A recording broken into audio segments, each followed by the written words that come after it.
11 seconds left, ma'am.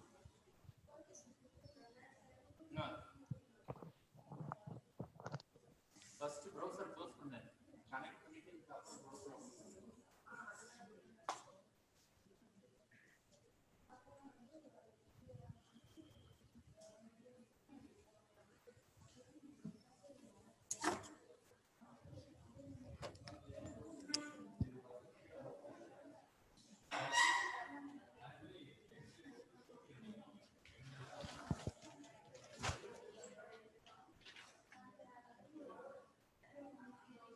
ஓ ma'am ரெண்டு காமிக்குது. இருக்கட்டும். தீபன் ராஜ்,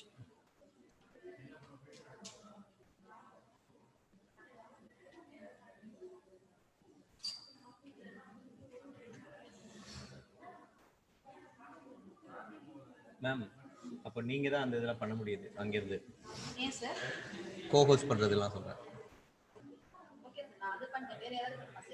இல்லை இப்போ நீங்கள் வெளியில் வந்துருங்களா? நேற்று அங்கே அப்படி தானே பண்ணோம். நீங்கள் வந்துருங்க. வந்துருங்க ma'am.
Hello, Deepan sir. Good morning, sir.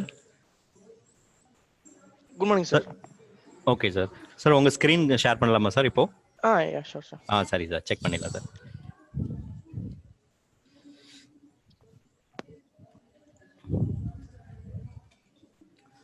Visible, sir? Visible sir. Yes sir. Perfect. Okay sir, visible sir. Perfect, sir. Yeah, okay.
Anika मेरी क्लास होगी बेटा, आओ आवाज नहीं करना है।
Happy morning, all. It's the day 4, phase 1 in this STTP series. So, today's session topic is on Introduction to AI, which is going to be presented by the speaker, Mr. Deepan Raj sir. I thank all the participants, especially doctorates and professors all over from India, for joining this session. I thank our institution and our CEO, Sri Sai Prakash Leomuthu sir, for arranging this series. And also, I want to thank AICTE for sponsoring this series. I thank our principal, Dr. K. Parnikumar sir, Event Coordinator Dr. B. Sridevi ma'am, HOD, Department of CSE, Event Co-Coordinators Mr. Jaychandran sir and Mrs. Rajalakshmi ma'am for making a presence in this session. So without any further ado, we will turn over our time to our speaker of the session, Mr. Deepan Raj sir. Mr. Deepan Raj sir is a corporate trainer working as an embedded software engineer at Visteon Technical Services. He has conducted nearly 100 plus private workshops in various institutions and also published nearly 5 plus papers, and also been awarded as the most impressive project of the year by IIT Kharagpur. We are really privileged to have you, sir. So I request our speaker, Mr. Deepan Raj sir, to take over the session. Please, sir. Yeah, thank you so much. Good morning, everyone. We'll start with the presentation right away without any delays. So let me share my screen.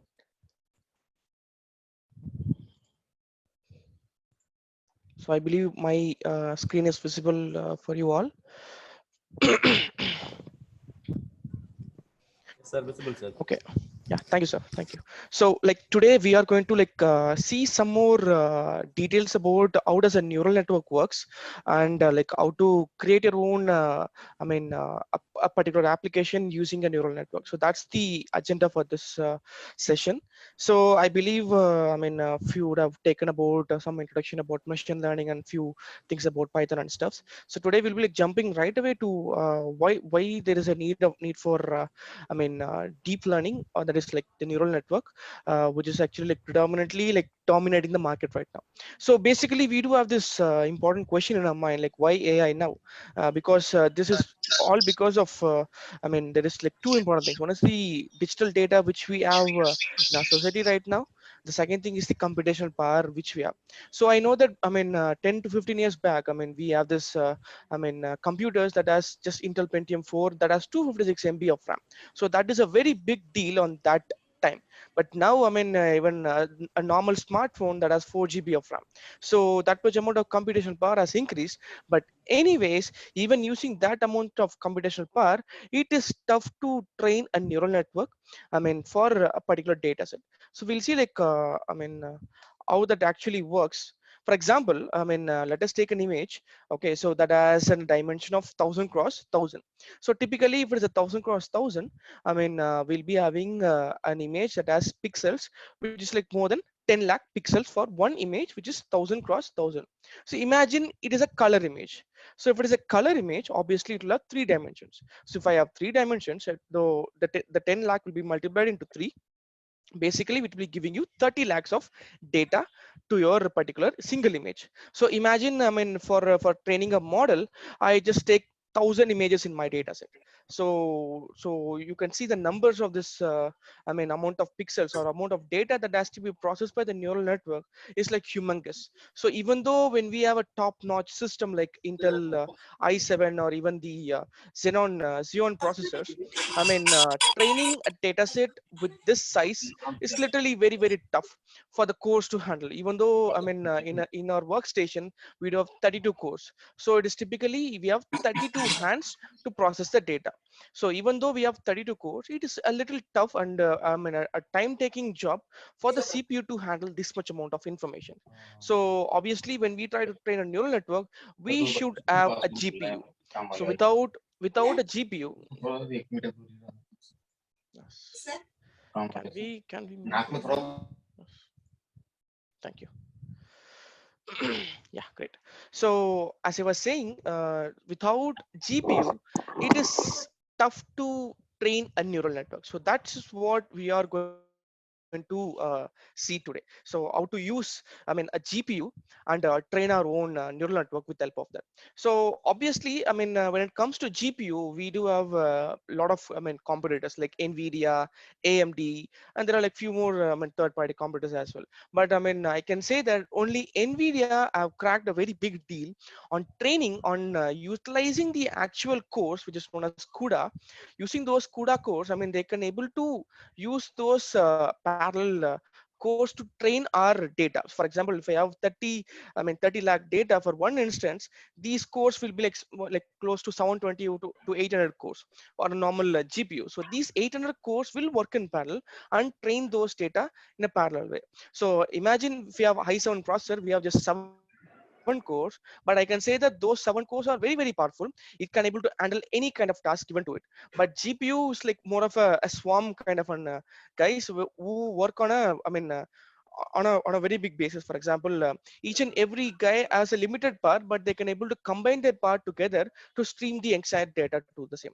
So likewise, using GPU, we could able to train much faster for a, I mean, for a data set which is given to us. So that is where deep learning have started to grow real fast, because I can say that, I mean, back in those days, I mean, creating a small multi-layer perceptron, I mean, a neural network will take a lot of time to, I mean, to train and implement in real time, because of the computational power and because of the technology, I mean, which we are having right now, which was not there at that time. I mean, because of this, I mean, the breakthrough which NVIDIA did on utilizing this GPU, I mean, we could able to do a lot of great works, I mean, right now.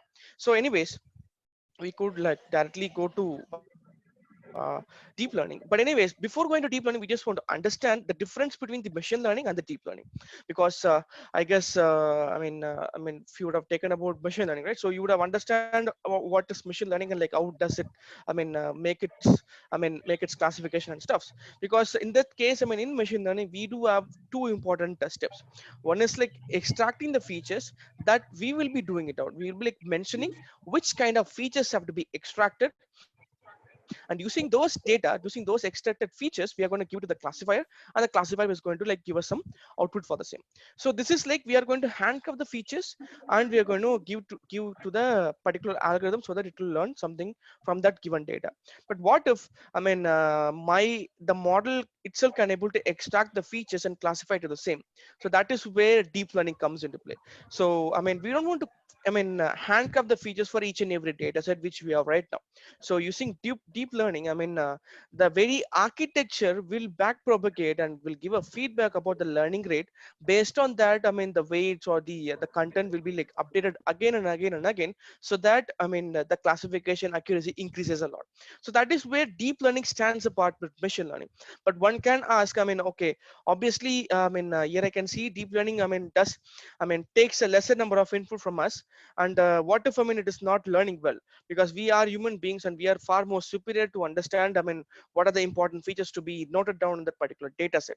But in this case, I can say, if it is a small data set, with the data set size is like 1000 or 500, definitely you can go for machine learning. Because you can easily create a perfect model for a very less data set using machine learning models. But sometimes if I have some different scenarios, like for example, like multi-object detection on a particular scenarios, on that time definitely machine learning will fail because of the number of data which we have in our data set.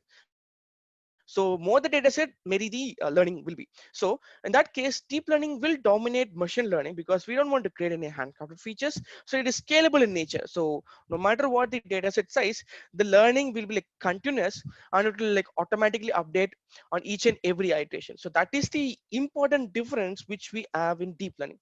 And also more on. So what I can say is like machine learning will will be like much more helpful when you have less data, and it doesn't utilize GPU, because there is no need to utilize a GPU for machine learning. Because as a matter of fact, the data which is involved in that is like very less. We could use a normal CPU to train our models. But in deep learning in particular, when it comes to different data, definitely we will be need of GPU, so that the training process will take a lesser time than we expect. So we will dive deep into like what actually deep learning does. Can anyone say like what picture is this? You can't use the chat option to chat. So okay, there's a chat. Okay, I guess I revealed the yeah, it's an emoji. Yes, that's right. So obviously, even though the images are scrambled, everyone can able to say that this is a smiley image. It's all because of the patterns, the vectors that each and every block represents. Our human brain has the capacity to understand a picture not by the entire shape, but just by using the normal vectors which we have. For example, each and every block. Yep, video has some disturbance. Okay, great. So using the vectors which we have, we could able to understand like how this can be correlated to a particular image. So you can say that there are some eyes, it is like yellow in color, and there are some vectors which is actually like defining a circular curve. So using this ideology, anyone, any human being who already knows this particular emoji can able to say this is a particular smiley. So that is how a deep learning works. So we don't handcraft it. We just give the contents to the deep learning model. The deep learning model will understand the nuances of this particular image and try to classify it to the next area, to the next level. So in short, I can say that uh, handcrafted features are time consuming and it is not scalable in nature. So scalable in nature in the sense, when I use a machine learning model, if I have 1000 data set, it might work better. But for the same category, if I have 1 lakh data set and I like try to use the same handcrafted features, definitely we might have some anomalies. Because of those anomalies, definitely we will be having some hiccups or like lesser in the recognition rate. So that is why machine learning is not scalable in nature. But in deep learning, everything learns on its own. So it will try to understand the lower level features, and slowly it will try to combine these lower level features to understand the mid level features, and finally to the higher level features. So in order to understand a face, it will slowly gather information about the feature which is extracted, and slowly on the iteration goes on, it will try to understand the exact features of the particular image. That is why deep learning dominates in a lot of areas. But the problem is we should have enough data set. So if I don't have a data set, definitely I cannot learn. I mean, definitely the deep learning will not have time to, I mean, adapt to that particular data set. So imagine, I mean, even us, I mean, when we like try to learn, I mean, prepare for an examination, on that time, what we will do is like, I mean, if we like try study for one time, just one time, I mean, definitely it will be like very tough to, I mean, write the exam without revisions. So we might be like doing some micro revision here and there to understand some important points for the same. So that is how, even our learning works. So we should have, I mean, a lot of sufficient data to, to understand the exact features for the same. So that's one thing. So the building blocks of this neural network, I mean, for this deep learning is the neural network. So the very architecture which is in our brain, because the brain, the human brain, on every brain has this neural network structures, which will communicate to each other to form a structure, to form some understanding, to do the daily task. So that is how, neural network plays a vital role in human brains. So people thought of mimicking this particular architecture so that we could able to create some models that can able to do some task that is redundant to us. So that is where this neural network came into play. So basically, I mean, this is how a typical neuron will look like. So people started to understand, try to leverage this concept to create their own artificial neural network. So here in this case, this artificial neural network, has three important layers, which we will discuss later. So I could say these three layers are more than enough to create a neural network. So as the year goes on, a lot of research was happening, and there are like lot of improvements in this hidden layers. So anyways, the input layer and the output layer will stay the same for all the conditions. But like, how do we like, create these hidden layers is up to us to create the better one, or to reach the exact accuracy which we I mean have for our particular neural network. So that we will see later. So we'll go one by one. So as I said you, the building block for this neural network is a single neuron. So each and every neuron has these four important things. One is input, next is output, there will be an activation function, and there will be a weight. So these are the four important parameters that has to be understood by us. So input, as the name implies, it will get the data from the previous layer. For example, if it is an input layer, you will get the data from the actual data set. So if it is an hidden layer, it will get the data from this input layer. So from the output of this input layer will be like fed as an input to this particular hidden layer. So for example, so in this case, the input will be like gathered by this neuron, and after that there will be an activation function. So this activation function will be like acting as a gatekeeper. So gatekeeper in the sense, it will understand whether can I pass this data to the next layer or not. For example, because this particular neuron will accept lot of inputs for the same. So in this case, it will understand which input is better, so that I can pass this particular input to the next layer. So all the things are decided using this weights. So this activation function will use this weight as a reference. So based on this reference, the input will be passed from one layer to the next layer. So next it will like fed as an output. From that output, it goes to the next layer as an input. So likewise, the data will pass from one layer to another, and finally comes to the output, where we get the output for the same. So we will understand like how this activation layer works, and like how this weight updation like actually works, so that we should understand like how this weight is being updated, so that the right data is being like passed correctly. We might not be sure whether the data is being passed is right or wrong. So that is where the learning comes into play. So anyways, as I said, the building blocks, the important thing is about the weights and the activation function. To understand it much better, for example, I do have an image that is having a dimension of 28 cross 28. So basically 28 cross 28 will give you some like 700 plus data. So 700 input neurons will be there, and the data will be like passing to the particular hidden layer. So where I will be like calculating the activation function will be like understanding whether this data can be passed or not. Based on that, the data will be like passed to the next layer. So we'll see that. So there are like different activation functions that will help us to pass the data. So in the previous time, I mean, like a lot of years back, people use the step activation function. So step activation function was successful, but it was not that effective to filter out, I mean, the non-important data. I mean, for example, I mean, there will be a threshold in step activation function, right? So whenever I have, I mean, for example, if the the value is greater than 0, it will pass the data. For example, I mean, if I give a threshold as zero point 0.7 as the step, so whatever, whenever the data is above zero point 0.7, it will like pass it to the next layer, else it will never pass it. So sometimes we might have, I mean, important data which is actually zero point 0.2 or zero point 0.3. So on that time, the step activated function might neglect those important data. So why, I mean, this step activation function, it'll be like not sufficient for the neural network to learn, because in that case, I mean, if the data is not being allowed correctly, obviously the learning will not be that much perfect. So on that time, I mean, this step activation function will fail miserably. So the next thing which I can say is a sigmoid activation function. People relate on the sigmoid activation function because it has, I mean, 0 to 1, and even the tanh function, the hyperbolic tangent function. So it has -2 +1. So these two are also successful, but also the problem is, I mean, it will never go to 1, it will never go to 0. So it will be like having a fluctuation on like 0.8 to 0.1. So even in this scenario, we might even lose some important data. So that is where this ReLU activation function came into play, rectified linear unit. So what we do is like, I mean, whenever a data which is above 0, I just pass it out just like that. So I don't want to like stop those data. I might not be sure whether this data is important or not. So let me pass the data just like that. So based on the weights, I mean, I can pass the data to the next layer. So I mean, whenever the data is less than 0 or 0, it will never pass, and above that, it will pass the data directly to the same.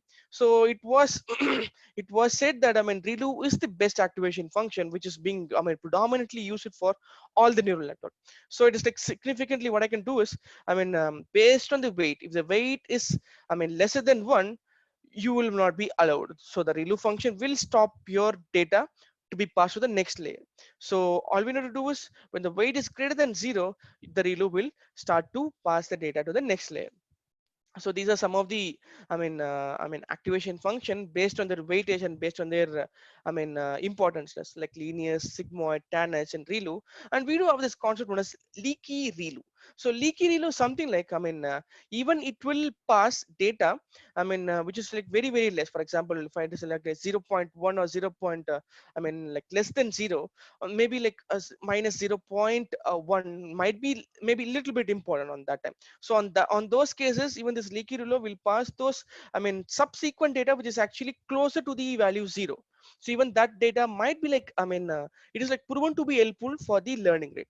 So that is where, this particular activation function will be the decider for our learning rates. So I could say that, okay, you are saying about the learning rate again and again. So how does a learning rate actually occurs? So for example, I do have a data which is in the dimension of 28 cross 28, which is having 784 pixels. So all the 784 data, which is like, passed to the layers, and my final output layer will predict the output, for example, whether it is A, B, or C. So the prediction, which was predicted by this particular function is 0.6, and then minus 0.5 and minus 0.2. But the actual prediction should be 0.9, zero 0.0, and 0.0. So you can see the actual prediction and the predicted value was like, very different to each other. So we do have an error rate for this particular recognition, because I cannot say that even in the first pass the data will be like, predicted correctly. We cannot say that, right? So we'll be having some error rate. So the error rate will be calculated using the actual minus the predicted value. So for example, in this case, zero point 0.9 minus zero point 0.6 will give you like zero point 0.3 as an error rate. So I will like adding all these guys together so that the error rate will be like summated onto a same. So based on this error rate, I will back propagate. So I will back propagate in a way to understand which is the important data and which is the important weight. So this box is given here, right? So this is nothing but the weightage for the each and every neuron. So in this case, the x1 has 0.2, the x2 has 0.8, and 1.1 and 0.3, something like this. So it will try to understand, it will try to fine tune this weight as a back propagation technique. It will like reduce or increase the weightage onto a different neurons, and it will pass the next set of data and look for the prediction, I mean the error rate. If the error rate is decreased, it will stick to that particular, I mean weights. If the error rate is increased again, it will try to tune the weight so that, I mean important data might be like passing in the right direction. For example, in this case, x2 is like given as 0.8, I mean weightage, and x1 is given as 0.2 as weightage. So in this case, it's clearly known as, I mean this x2 is like very weighted up here. So what, no matter like what kind of data is given to this x1, x2 will be like passed to the next layer because of the weightage given to it. So what if this x2 is not at all, I mean helping me to learn something? On that time, the back propagation will understand the error rate. It will reduce this particular weight to 0.2 and maybe like 0.3, and this will increase this particular weightage to 0.7. So on this time, maybe we might not be sure that the x1 is like the correct candidate for the learning rate, but somehow when I like change this to 0.7, x1 is, I mean the data of x1 is passed to the next layer, which is significantly helping my learning rate. The actual error rate is like reduced. On that time, my neural network will understand, okay, this guy is very important to me, this x1 is very important to me, so that I mean my error rate is decreasing as the iteration goes on. So likewise, this weight updation has a lot of different algorithms to be like updated, but this is the actual gist of the, I mean neural network. The first thing is like we'll be getting the input data, we'll pass this data to the neural network. I mean each and every hidden layers will have the activation function and the biased weights. So based on the predicted outcome, it will like check with the actual output and produce an error rate. Based on this error rate, it will back propagate and it will update the weight so that the error rate should be decreased no matter what. So this is how a back propagation works, so that there is no feedback should be given by us. The feedback will be like automatically taken by the neural network. So this is how, I mean this is the important factor which is being currently used in the back propagation technique, which is known as gradient descendant. So this actually proved to be the best, I mean method to, I mean update weights. I mean because as this particular GIF represents, for example, you can see, I mean the ball is like, I mean moving from the top of the hill. So I mean when the ball suddenly gains a momentum, it will go in that direction. For example, if I place the ball here, it might be like moving slowly. At some point, I mean a big, I mean steeper slope will be there, right? So on that time, it will gain momentum and it will go in that direction. So after some time, it will lose momentum and it will change the weight and come to the next value. So whenever I gain a momentum, I will not change the weights. I will change that weight in that particular direction itself, so that I will like look for the momentum, whether it is like, I mean actually, I mean increasing the, I mean accuracy or not. If it is not increasing, I will change the weights, or else I will change these particular, I mean weight for that particular input, so that I will, I mean look for the momentum. So based on the momentum, my error rate, I mean my weight should be like updated. So in this case, you can see for 100 iterations, I mean my output, my accuracy is like, I mean increasing like close to 0.9, like close to 1. So that is how, I mean this gradient descendant works. I mean I could say about this gradient descendant for even for an entire session, because that much amount of things is happening behind it. And I mean on a higher note, I can say there are like a lot of different gradient descendants, like Adam optimization technique is there, many batch descendant, I mean stochastic gradient descendant. There are like different descendants are there in our market. I mean people, I mean do use this many batch descendant, that is like stochastic gradient descendant, and Adam as the optimization technique. So we will see that in much detail, like how this Adam optimization technique and this many batch descendant will work for our neural network when we like go to one hands-on session.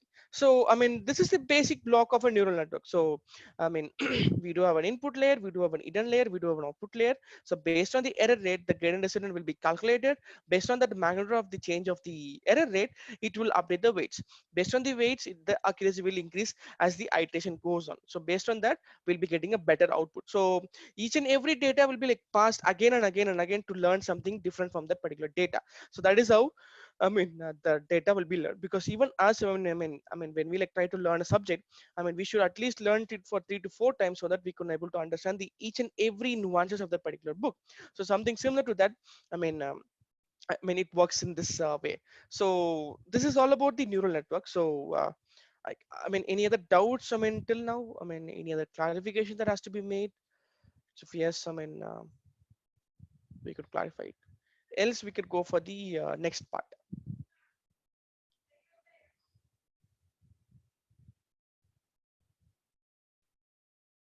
Perfect. Thank you. So, I mean, this is just a theoretical part. So we'll be like directly, let's go to the hands-on implementation. Like how do we do that?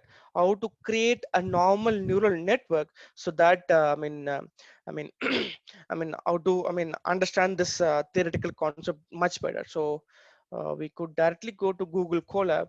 So for the ones who doesn't know about Google Colab is, I mean, it's like an online medium where you could work with your neural network. I mean, train your neural network, because as I said you, neural networks, I mean, deep learning or machine learning, whatever sorry, deep learning, CNN, there are like different kind of neural networks, whatever it might be, it needs GPU. So more the GPU, bigger the, the lesser the training time.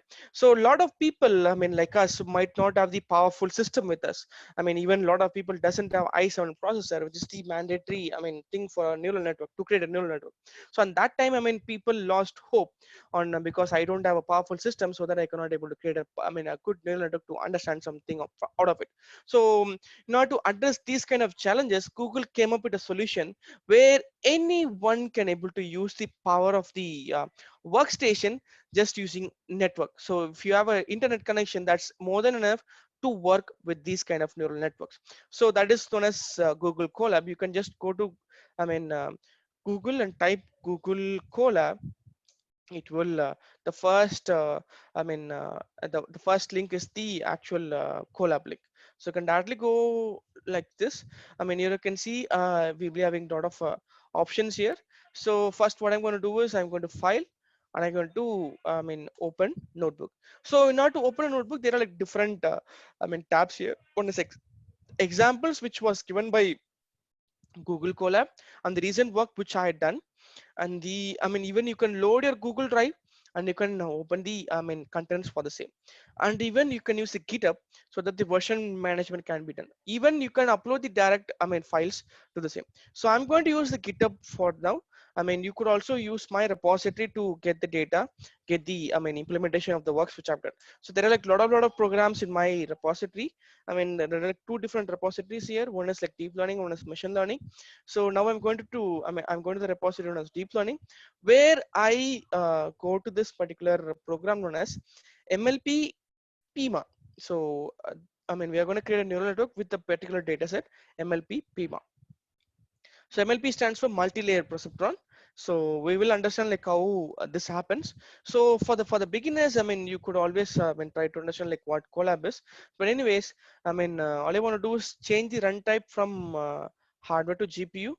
So once that is done, I mean, so it will, once I start to run the program, it will connect to a runtime workstation. So what Google Colab does is like, it will, whenever you start a session, it will connect to a workstation which is maintained by the Google. So workstations typically like Intel Xeon processors, which is like more than enough for us to train a decent set of data. I trained like more than 40,000 images on this onto the same, and it works better. It works without a glitch. So that's an important thing to be noted on Google Colab. So in this case, I'm going to use yes, fine, great. So in this case, I'm going to use a particular data set which is known as PIMA Indian. Yes, let me show that. We go to GitHub.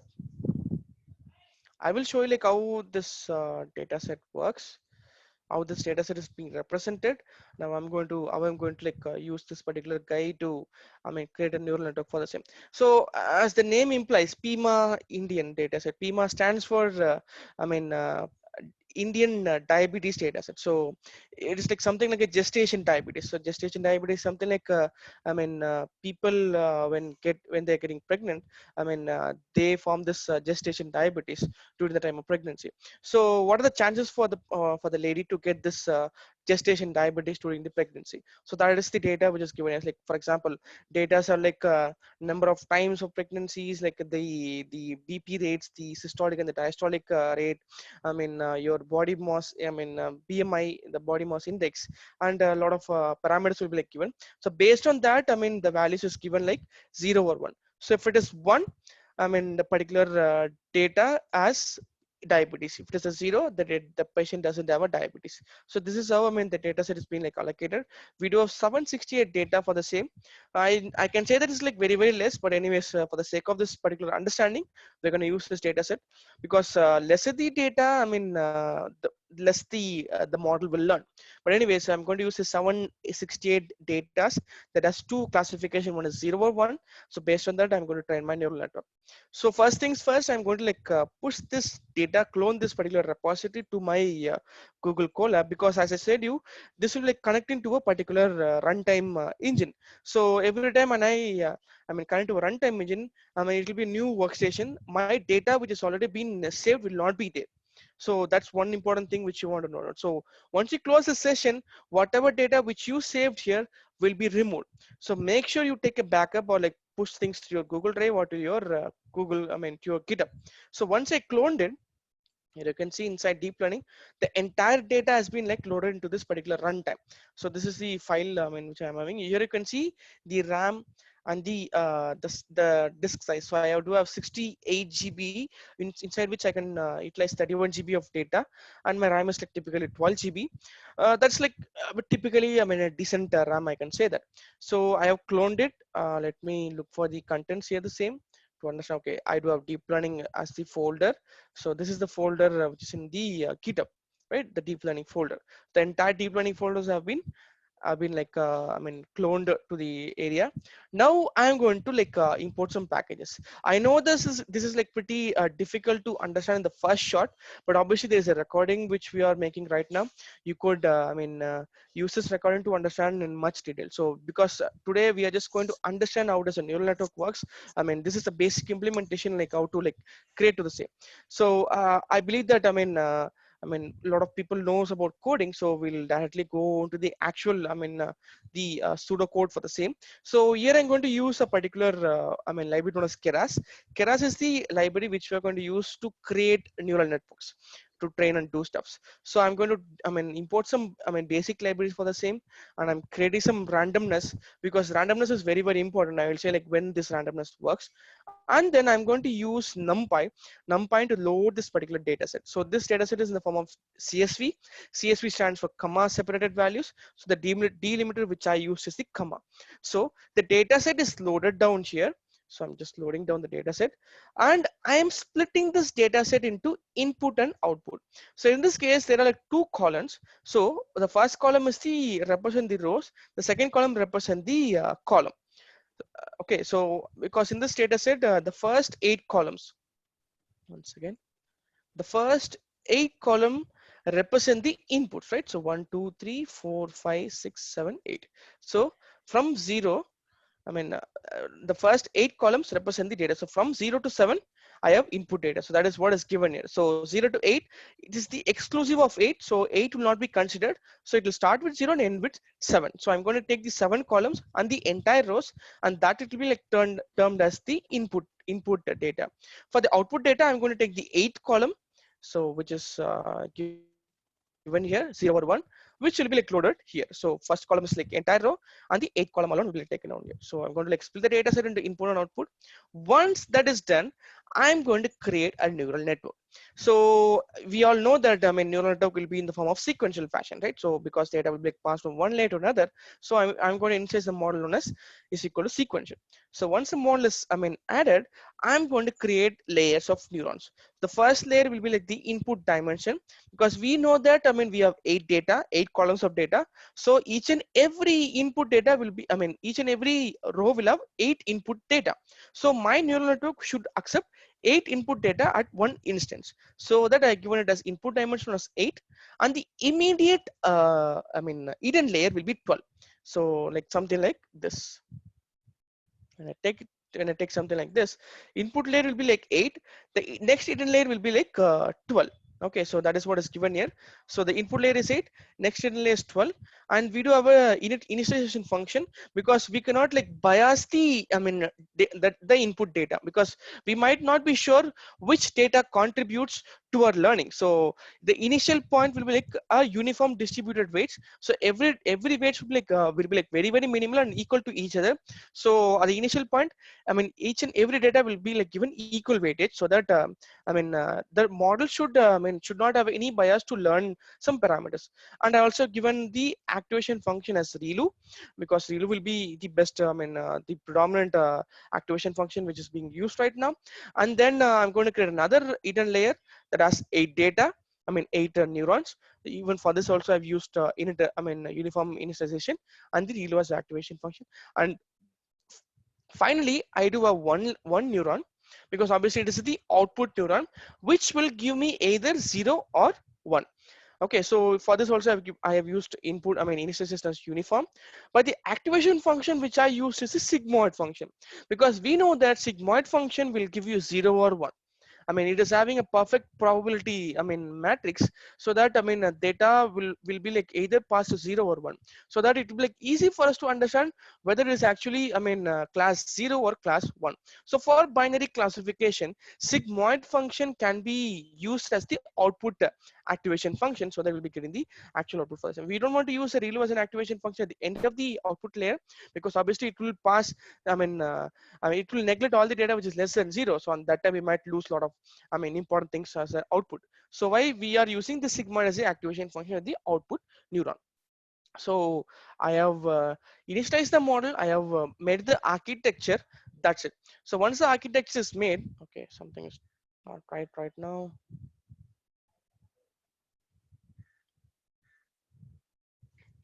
Yes, there is a problem.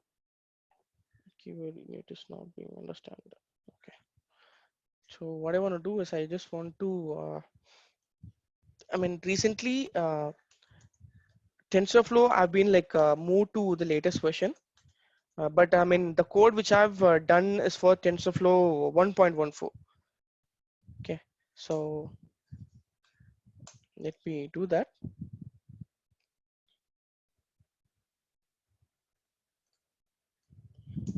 Because of that, I'm just getting this because TensorFlow 2.3, a lot of things have been changed. So why we are getting this particular problem? So we need to uninstall TensorFlow and Keras, so that this particular problem will not be there. Sorry for the inconvenience cost. This is in Google Colab. We don't have this particular workaround for the same. So anyways.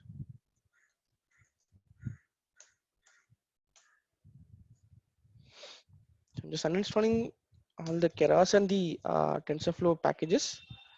Now let me install.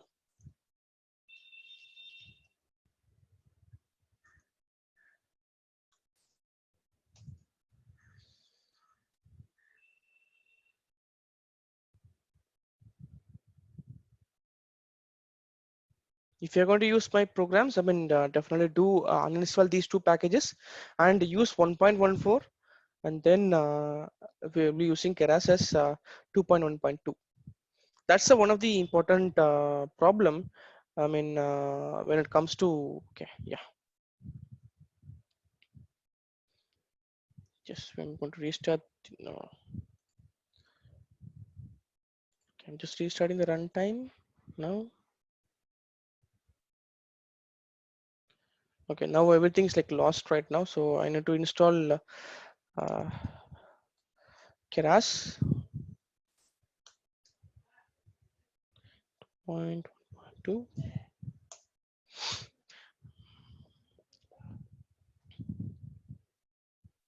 perfect. So now I'm going to clone the data again. Data. This is not needed. This is not needed. This is not needed. I'm going to import the packages. Seed is being imported. Dataset is being loaded.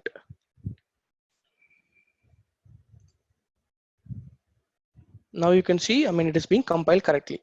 So obviously we'll be having some, these kind of problems when you have a different versions. Since Google Colab is an online repo, the data, the libraries which is being maintained is to a newer version. So that won't be a problem for now. And now I'm going to compile the model. So in this case, I'm going to use the binary cross entropy. So this is nothing but the loss function calculation, the error rate calculator, because since we have only two output, either 0 or 1, we'll be using binary cross entropy as the as the loss function calculator. And I'm going to use the atomic optimization technique, where I'm going to get the metrics on with the help of accuracy. So I'm just going to compile it, and finally I'm going to fit the model. So in this case, for fitting the model, you can see there are like four parameters which I've used. One is the input value and the output. So the actual input and the actual output for the same, and the epoch is given here. So what is known as epoch? So epoch is something like an iteration. So whenever, for example, in this case, I have 780 data set. So when the entire 780 data have been passed to the neural network for one time, which will be considered to be the one epoch. Likewise, my entire 780 data will be passed for 200 times, so that each and every epoch will be having a different learning rate.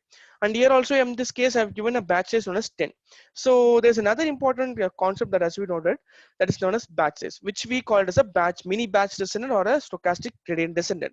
So what I'm going to do is, to update a weight, for example, if I want to update a weight for each and every input pass, okay, I might be not, getting the actual, learning rate, because sometime I might lose, I might gain a momentum, but, very immediate data will be like little wrong. Because of that, my learning rate will be like having a very big fluctuation. So on that time, what I can do is, for every 10th data, I will be like updating the weight. So for every 10th data, I will like cumulatively find the error rate. So based on that error rate, I will be like updating the weight. Rather, updating the weight for each and every input pass, which will predominantly increase the training time, because every time when I like update the weight, the time required to do that will be like very, very high. That's one thing. And also, if I have a very bad data set, obviously when my data set is like very, very big, on that time some anomalies will be there. So because of that, my learning rate should not be like should not have a fluctuation. So on that time, this batch size will be like much useful. So also make sure, based on the dataset size, you can increase the batch size, because when I use batch size as 100 for this case, since I have only 780 data, my weight should be like updated only for 8 times for one input, for one epoch. So that is like predominantly very, very less. So my learning rate will not be like converging at all. So why, I'm just using a batch size as 10. So every 10th data, I'll be like updating the weights. So now I'm going to run the data, run my model. Here you can see the epoch is being running. For each and every epoch, you can see the accuracy is being like slowly increasing. Like start from 60, like going for 76, 78, like close to, it's like reaching to 80.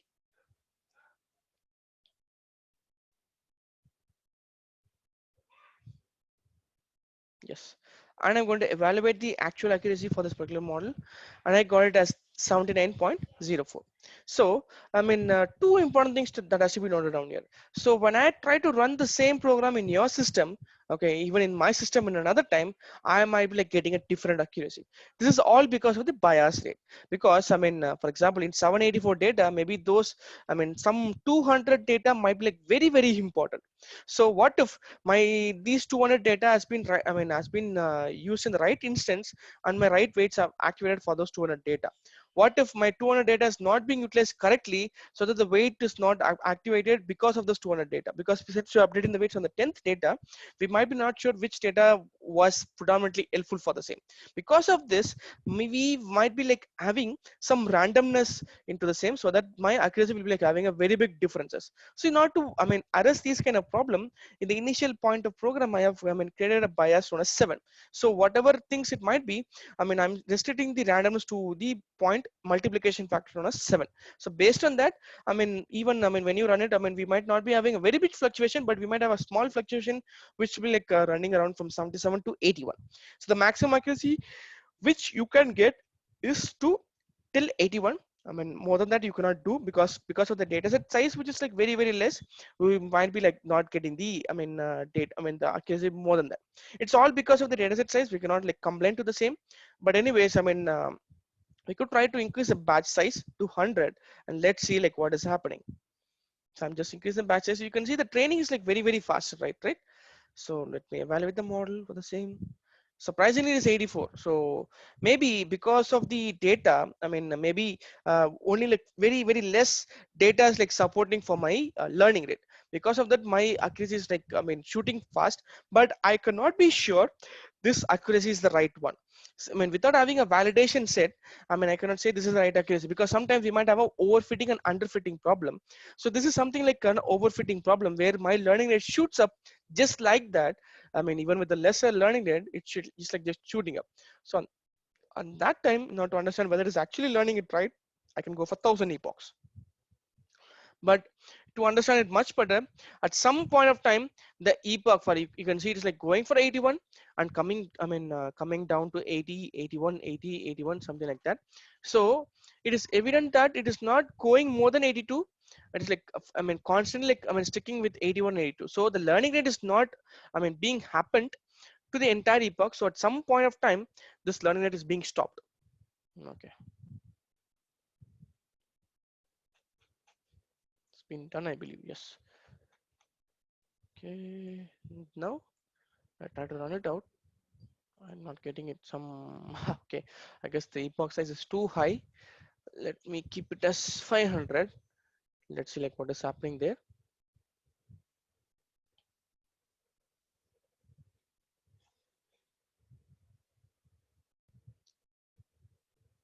Okay.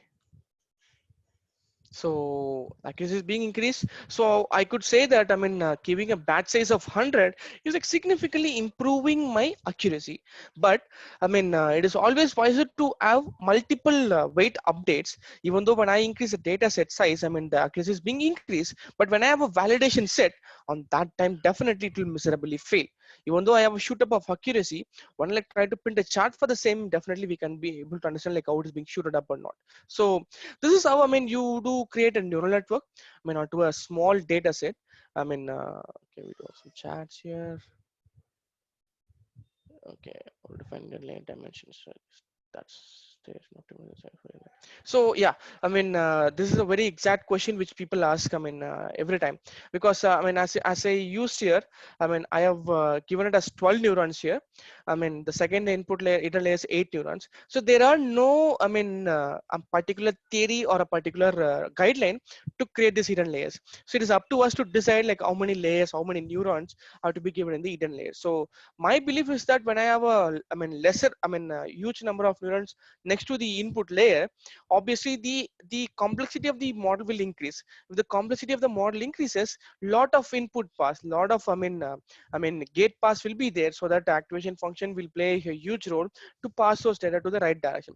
If I have a very less, I mean, neurons, that might be like having a less complexity in the model, which might be not sure that it will like help us to like, I mean, having the greater accuracy. So it's up to us to decide which set of neurons works better for the same. But it's always wiser to go for I mean, the next immediate hidden layer, which is like higher than the input layer. Okay, so in that way, I mean, we might be having some lot of nuances that can be like split down into numerous parts and can be learned for the same. But anyways, when I have input layer, input neurons, which is like above 800 or 900, on that time when I like try to increase the hidden layer to like 1000 to 1500, definitely the complexity is like very high. The learning time will take more I mean, time to like, I mean, to train the model. So even that is also a factor. So it's all about speed and accuracy. So which you want, based on that, you can tune or you can change the I mean, layers for the same. So in this case, I've used 2 layers. So now, I mean, let me like run another program, a quick program that will help you to understand a different I mean, standpoint for the same. So I'm going to use another data set, which is nothing known as MLP iris. So iris is a data set. It is a, I mean, 1 second. So we do have another CSV data. So that contains 4 columns of input data and 1 column for output. So in this case, I have iris setosa, iris versicolor, and iris virginacea. So I have 3 classes and 4 input data. So same wise, I'm going to clone the data. But in this case, since I'm having a new session, I need to uninstall Keras. And to install the Keras, I guess Keras will be like much more enough, I believe. If it is not sufficient for us, we'll install the TensorFlow. Install Keras, yes. Install now. 2.1.2.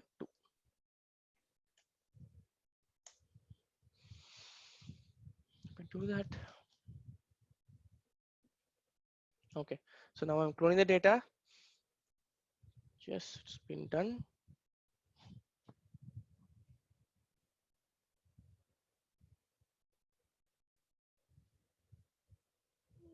It's taking some time.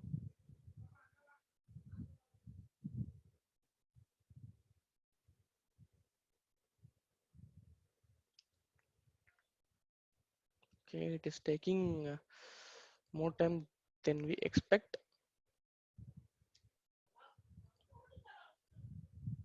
Okay, it's done. So I'm going to import some packages. So don't worry about these packages. We'll deal that later. So in this case, I'm going to use a different library for the same. I mean, initially I was using NumPy.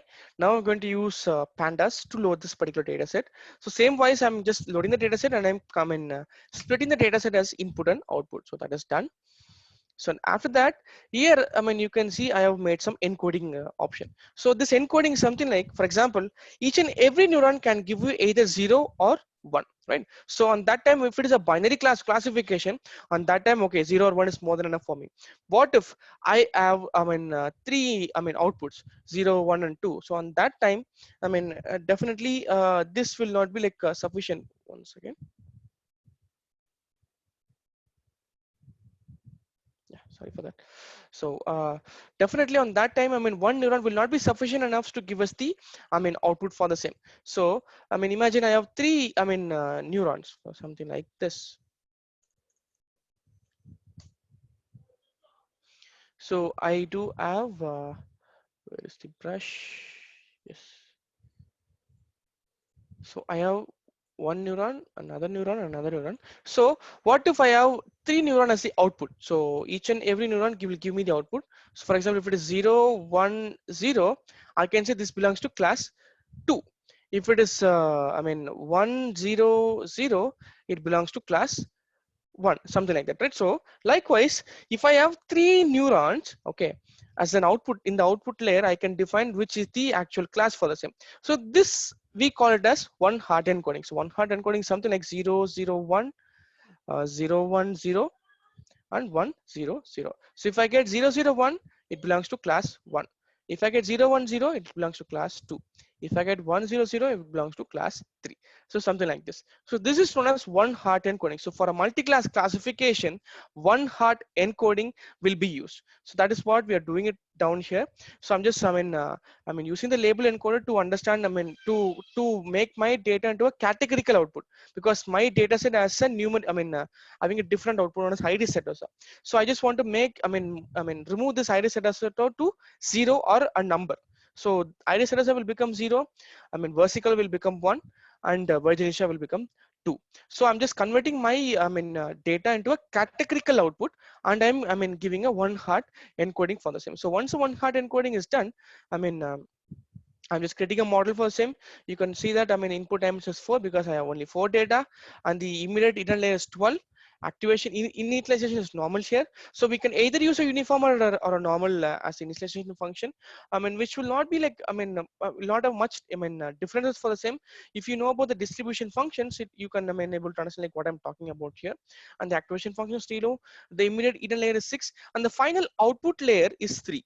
So this 3 is nothing but the one hot encoded output. So I'll be having three neurons. In that, either only one neuron will give me the actual output. So based on that, I'll be like understanding which is the actual output for him.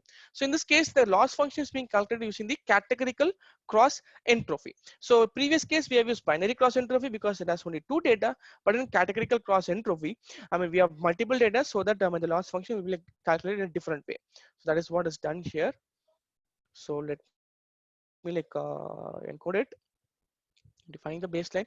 And here also you can see that in this case, okay, it's not running. Yeah, so I have made as a function here. Okay, so since I made it as a function, I mean, I may be like I'll be like using it in a different proposition. So I mean, in the previous example, I didn't validate at all. I just given the accuracy just like that, based on the accuracy which I got from the actual neural network. But in this case, I'm going to create a particular estimator model so that I can able to validate from my data. So let me give you a clarity for the same. So what I actually say is, so what I'll be like doing now is I'll be like for example, I have 100 data. Okay, so if I have 100 data, I will be like splitting this data into 10 equal halves. Okay, so it's like k-fold validation. So each and every split will have 10 data onto the same. Okay, so what I do is I'll be using a 9:1 ratio.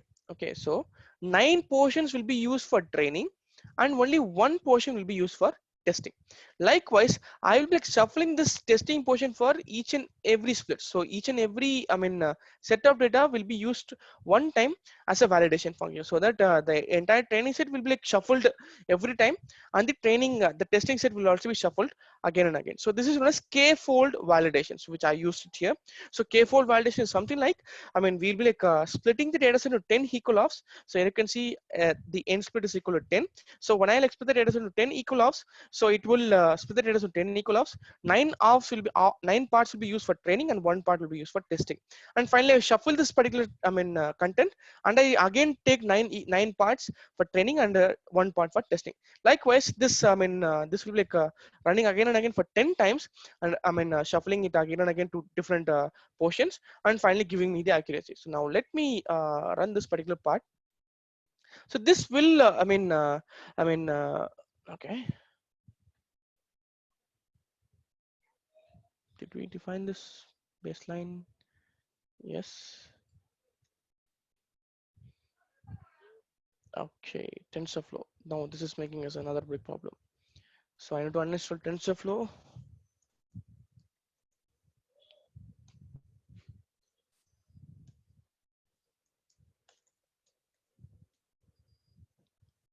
So this is a very big problem. In the previous months, we don't have this problem, but now since you've migrated to TensorFlow 2, in this particular platform, we are having this problem. But anyways, it is always better to, to understand like what is happening in the background. That will, help us to proceed more further. So coming to the queries, queries I can see.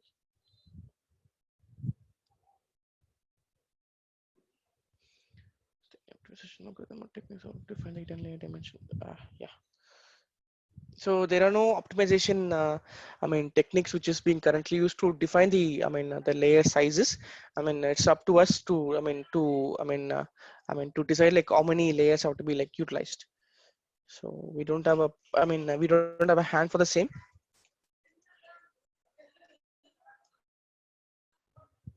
1.14.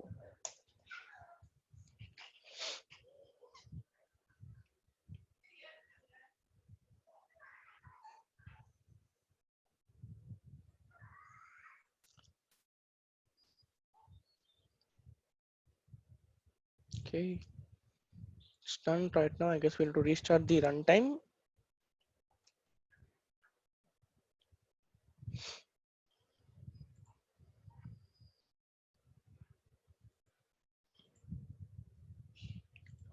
Thank you. So just restart the runtime. So now let me clone the contents, because every time, okay, it's already there. That's good. So now from here, so rather running it every time like this, I can go to runtime and I run after. So from run after means it will run all the contents just like that. So now you can see the accuracy is being like converted. The epoch is being run. It's like going just like this. So you can see the accuracy is just 28%. It's like very, very, very, very less. And you can also see the standard deviation. It's like 6%. Standard deviation should not be that much higher. So for each and every epoch, there's like 6% of deviation. Oh my God, I just closed it. So I can say that it's like a very, very bad accuracy.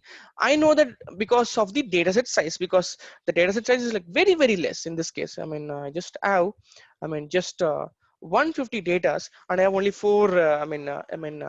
For the same. So I don't have enough time to to converge my model, because deep learning. That's what I say. In deep learning, we should have a decent set of data sets so that the learning will somehow converge.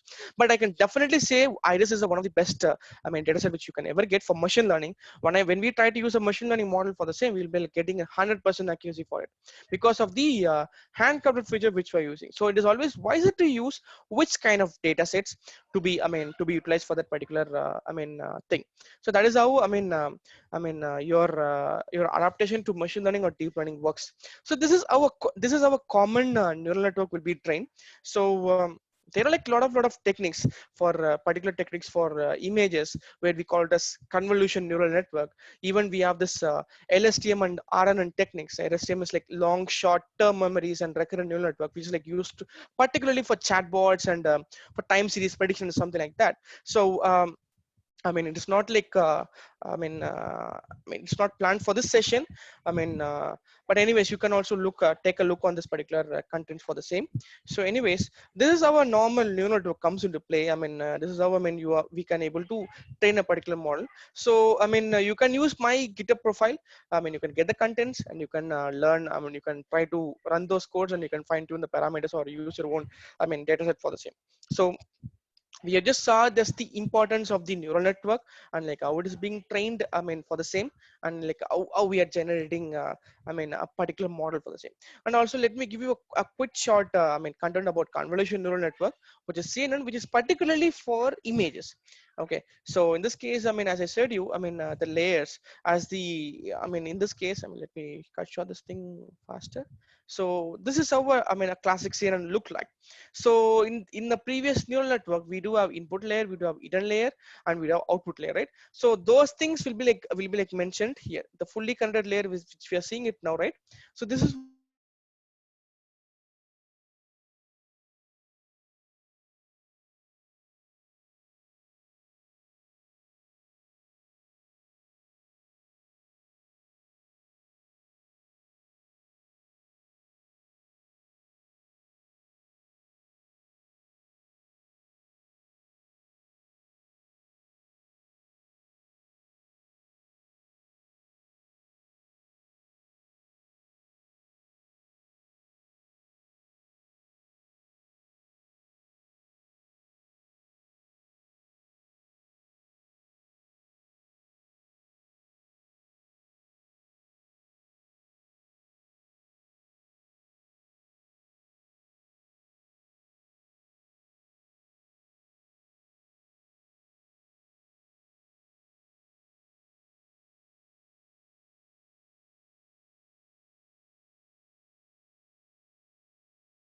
Really sorry everyone. I mean, my network got disconnected.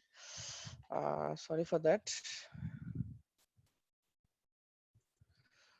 Can I get the screen sharing option, please?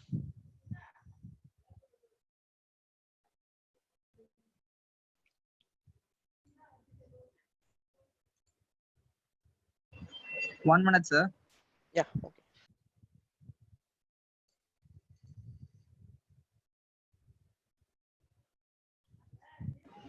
Yes, sir. You can try now. Yeah. Okay. Thank you.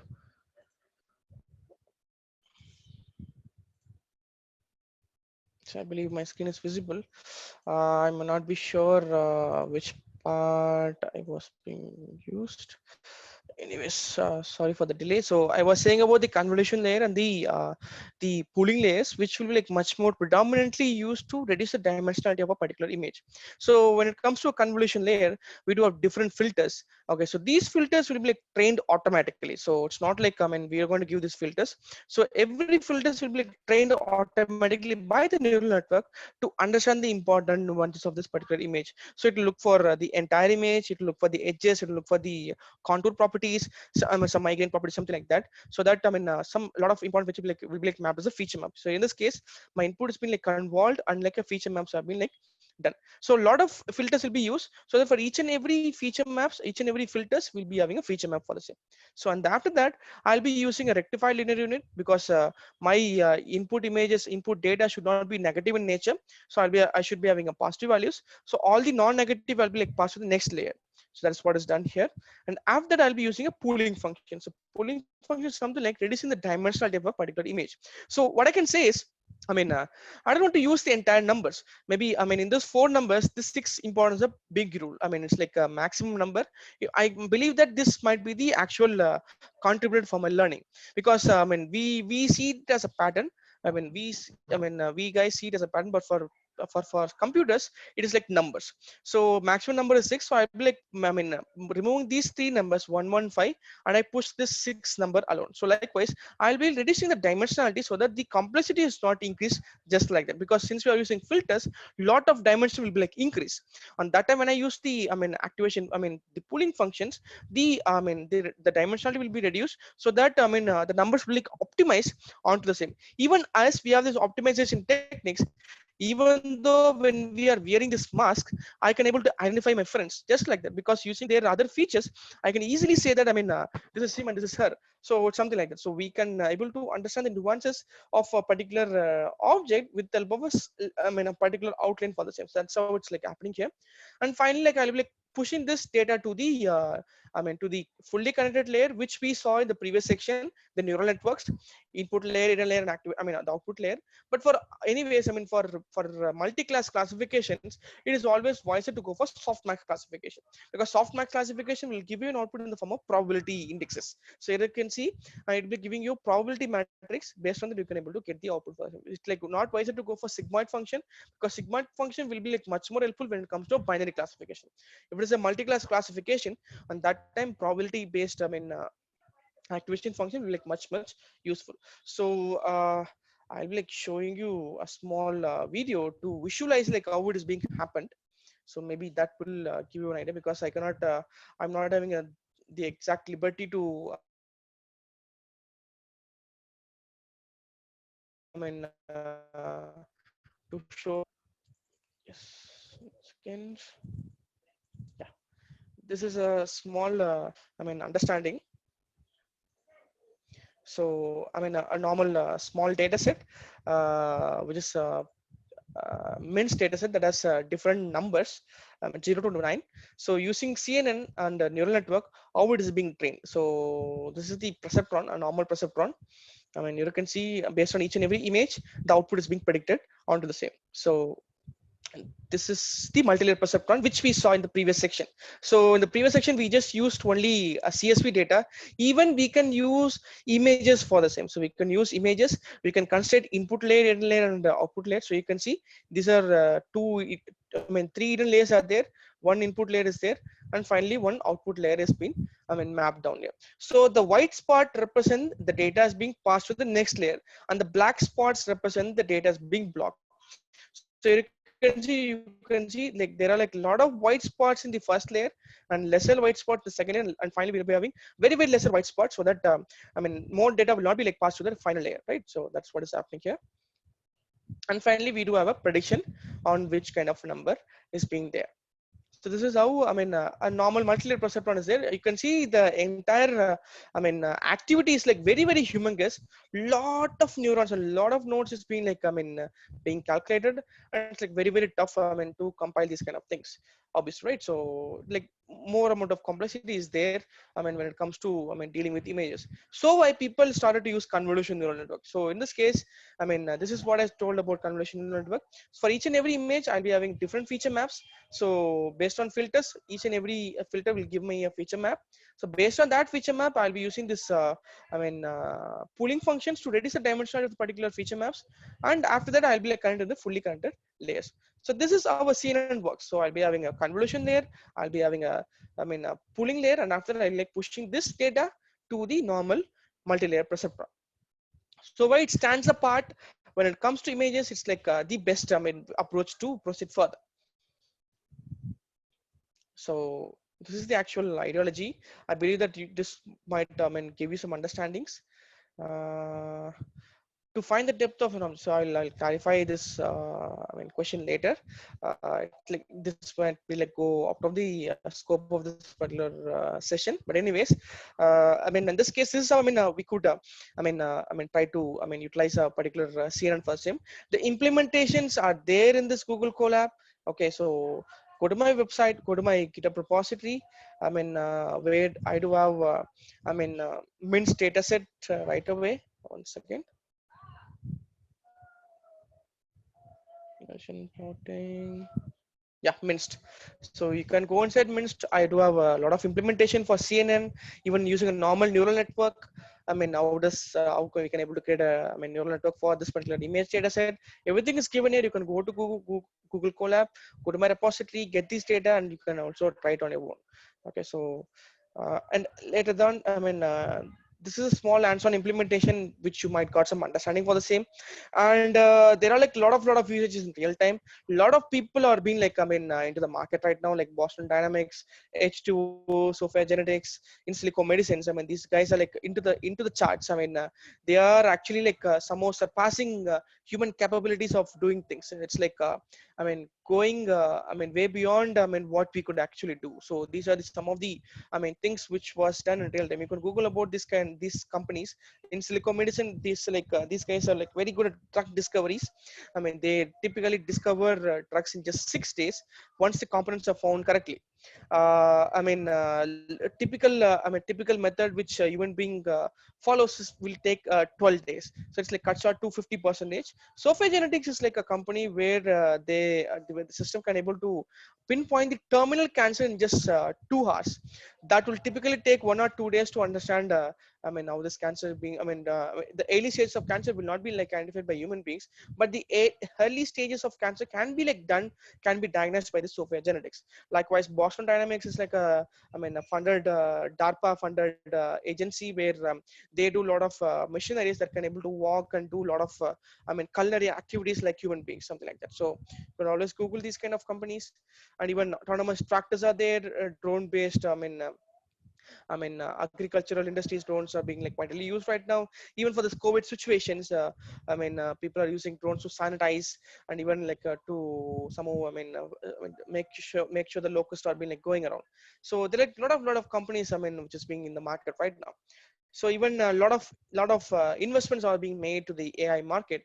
Even SoftBank and Alibaba and Pepper. I mean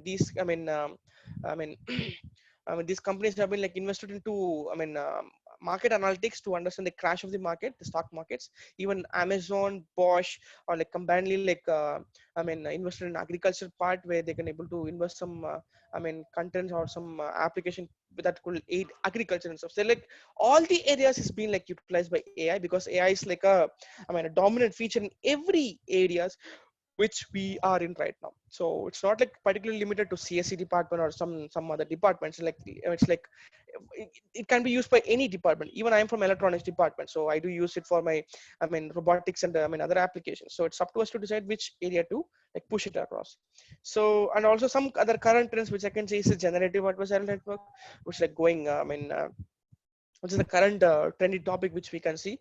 You could also always give it a, give it a read about generative adversarial network. You could also, when it comes to research, research standpoint, this generative adversarial network is a young field. You can able to, do some lot of, research for the same. Even chatbots, it's like growing very fast, but I can also say, it's not, reached to the very end. So there are a lot of open points in the chatbots. You can always use RNN and LSTM based technique to create some chatbots for the same. So autonomous cars, marketing automation, AI optimized AdWords, these are the current trends, which is being used right now. And also some other examples I can say, video surveillance, activity recognitions, disease identification. These are like the current trendy topics, which people are trying to push it to the market, not to the research area. It's like the topics which people are trying to make as a product. So we always go for Python implementation, which is like very easy to use. Very like native and not like very native. It's like it's like a pseudo code where you can able to easily understand the coding part. So that's all from my end. These are some of the things which I was trying to say to you guys. And also like one of the initiative which we took this year. I just want to share a few words about this particular initiative which we are doing this year. This vision 2020 of Abdul Kalam sir. You know that Abdul Kalam sir's vision of 2020 has never reached India right now because of this, even of this COVID-19 situations. It was not there. I guess you know about Jaganesh. I guess he took the session on Tuesday. Myself and Jay, like we were like working from our bachelor's degree. We designed this particular 5-feet humanoid robot that can able to walk and make some gestures, which was presented to Abdul Kalam sir in 2014. That particular day, like literally changed us a lot. So he just, said a few lines about what you have done. He said like, excellent work, try to share it to others so that everyone can able to benefit from the work which you have done. So it's like very cost effective. We made it like like less than 40,000 rupees to create this 5-feet humanoid robot. Everything is like homemade. So everything is which we have done is like totally made by us. So that was the opening point. Where we started to train people, on various technologies like robotics. National Instruments, LabVIEW. Even programming languages, and now currently we are like focusing more on AI because AI is the new trend in the world right now. We have to be some more AI ready. So in order to present this initiative, we started a campaign known as AI-thon 2020. So this AI-thon 2020 is more of a campaign where everyone in this society should know about AI. So that's what we thought. We thought of creating a Guinness Book of Record of training 1 lakh students in this particular year as a tribute to Dr.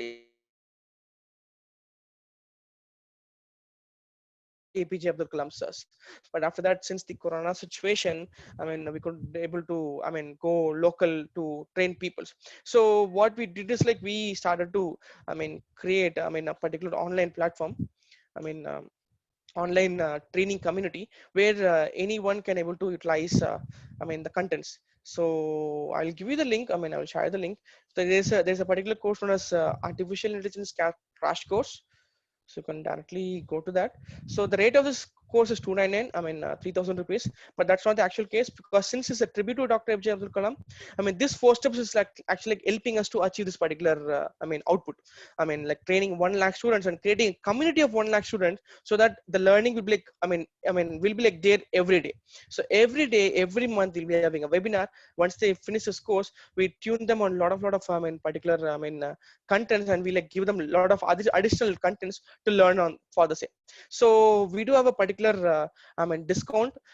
Since the fact it's like a tribute to Dr. APJ Abdul Kalam sir, everyone should afford this particular course. So this entire course is like made to 200 rupees. That has a 95% discount. So you could always use this website. Yes. This is the website AI-thon 2020. Inside that you can go to the course content. You can use the coupon code AI-thon 2020 once you purchase the code. Content. You can use this content using the ATHON 2020 coupon code, so that you will be getting 95% discount for the content. The content which I have is the machine learning content. I mean, the entire implementation, I mean, of the handcrafted features and everything will be like done in this particular course. The next course which we're planning to launch is the deep learning course, which I given you as an introduction right now. So we'll be like dealing in much detail about like creating a custom data set, creating a custom, I mean, content for the same. So this is the actual vision which we are right now. So, and we are like trying to, I mean, traverse, I mean, in this direction, so that everyone in our society somehow, I mean, somehow learn about this particular field. So if you are interested in this particular, I mean, initiative, you can just type I am in. I mean, that will like morally boost us, and you can also share this particular website to each and every friends. I mean, who are like trying to get into this particular, I mean, field. So you can always go to FSTS. I'll give you the link.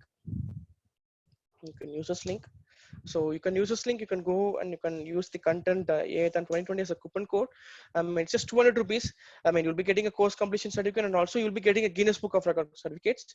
So it's like, I mean, an initiative for our Abdul Kalam sirs. So if you are, I mean, interested to do it, or you can always, I mean, visit our site and you can get benefit on the same.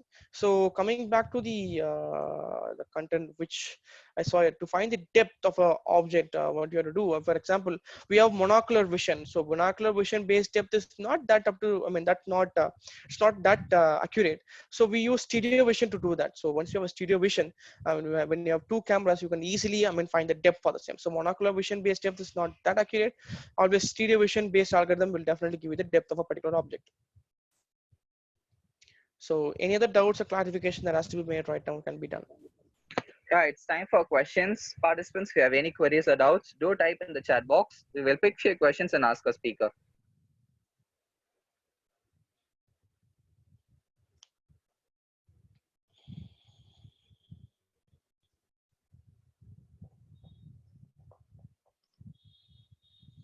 Yes, I know that. I mean, I went a very fast pace due to the fact I need to start to work. So I was little fast. Sorry for that, really. But anyways, you will be having the recorded session with you. You can always, I mean, go to that content again and again. So if you have any doubts, you can also use my website, deepanraj.in. I mean, that's my website. The contact number is 9789978515. So also you can get it from the coordinators if you want any doubts regarding this, I mean, research works or some other doubts on a particular concept. You can right away WhatsApp me anytime. I might be like not taking your calls at some point, but sometimes, I mean, I'll be like looking at the WhatsApps and I'll like try to, I mean, solve those particular problems which you have. That's the max I can do for now. Thank you, sir. It was very wonderful and informative session. I thank our speaker, Mr. Deepan Raj, sir, even coordinators and co-coordinators, and you, the participants, for making this session as a possible outcome. I once again thank everyone who has spent your quality time in this session. So this is Abrisha winding up the session, day 4, session 1. So we hope we shall see in the next session, which is from 11:45. Thank you all.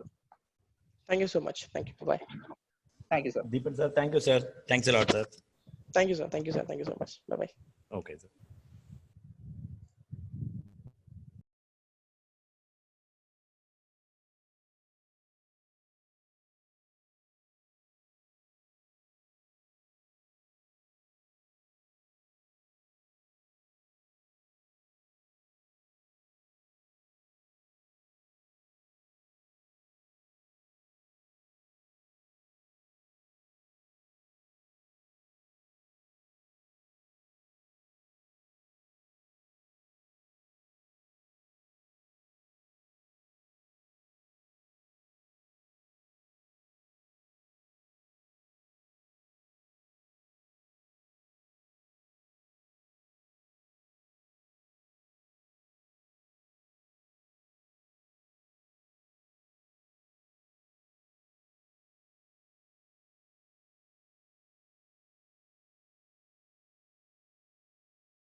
Sir audio check பண்ணிக்கலாமா sir? Then screen share பண்ணுங்க sir, அதையும் check பண்ணிடலாம்.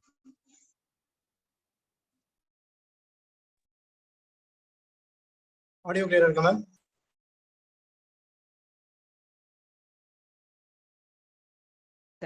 Audio okay, then screen share பண்றதோட check பண்ணிடலாம் sir.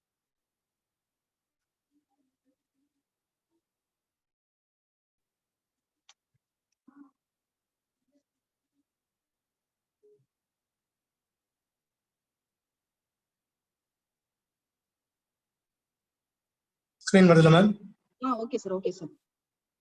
Okay sir, so within 2 to 3 minutes start பண்ணிடலாம் சார். Sure. Okay sir.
Good morning, everyone.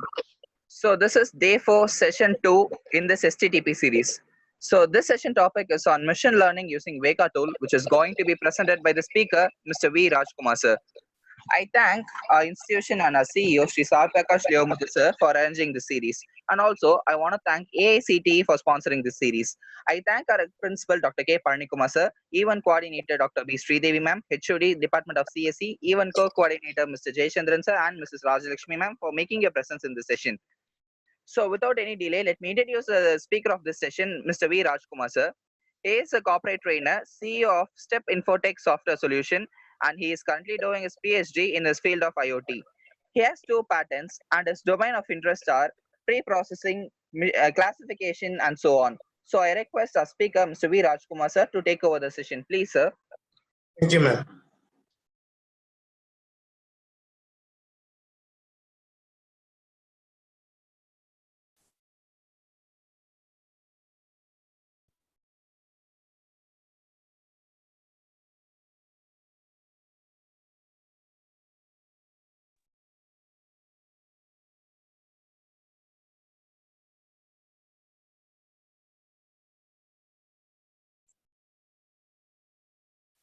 Hello. Good morning to all.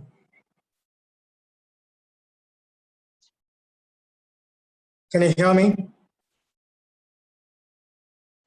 Yes, sir, it's audible. Yeah, sure. Okay. Let's move into the topic.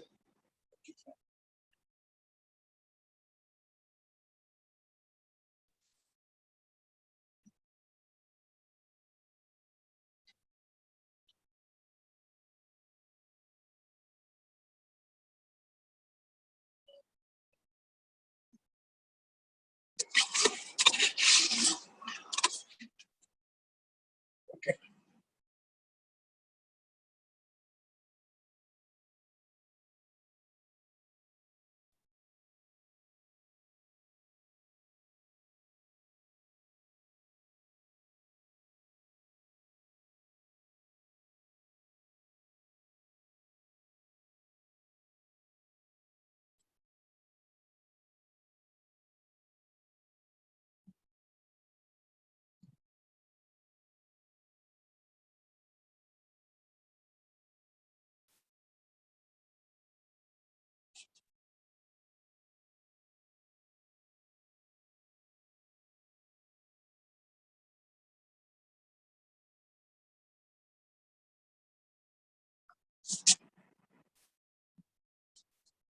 Okay.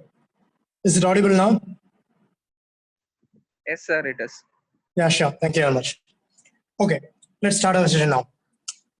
Today we are going to discuss about machine learning, and we are also have a small look about a Veka tool also. At the same time, we will have some brief descriptions about the Navy-based algorithm also. Okay, let's go into it. First, what is machine learning?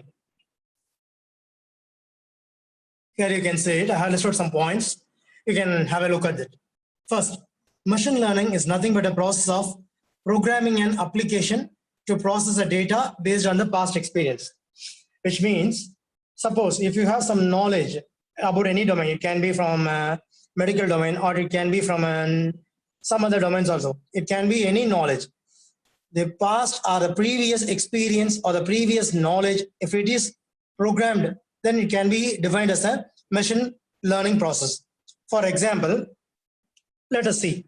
Suppose I'm running, if a person is running a it's a medical diagnosis center. For example, he's running a lab.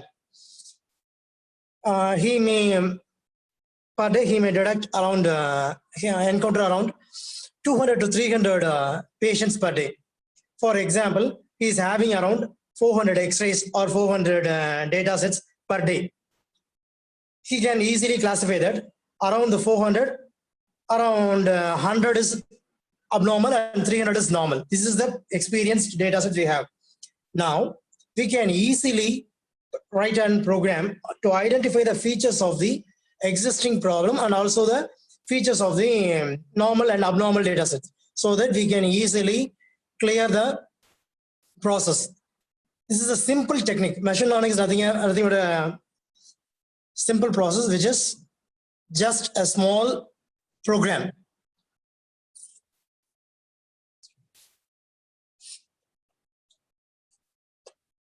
In machine learning, we all know that no one has entered Mars till now. But from NASA, they are using a rover to enter into the Mars. All is based on the machine learning only. For example, they first design a model of Mars in our planet itself. They will design a surface which looks like similar like a Mars. And then machine learning algorithm is implemented to train it. After that, the algorithms will train the features based on the data which has been given into it. And then it will decide for itself. At the same time, machine learning can also use for the decision-making system also. This is based on a routing concept. Suppose we are having a 3 nodes, that is node 1, node 2, and node 3. We are having a 3 nodes. It's a small consecutive network. It's a small. Suppose if node 1 wants to send data through node 3 and node 2 is the intermediate node. Here, the beneficiaries are node 1 and node 3, and the middle node, which is node 2, is which is not a beneficiary.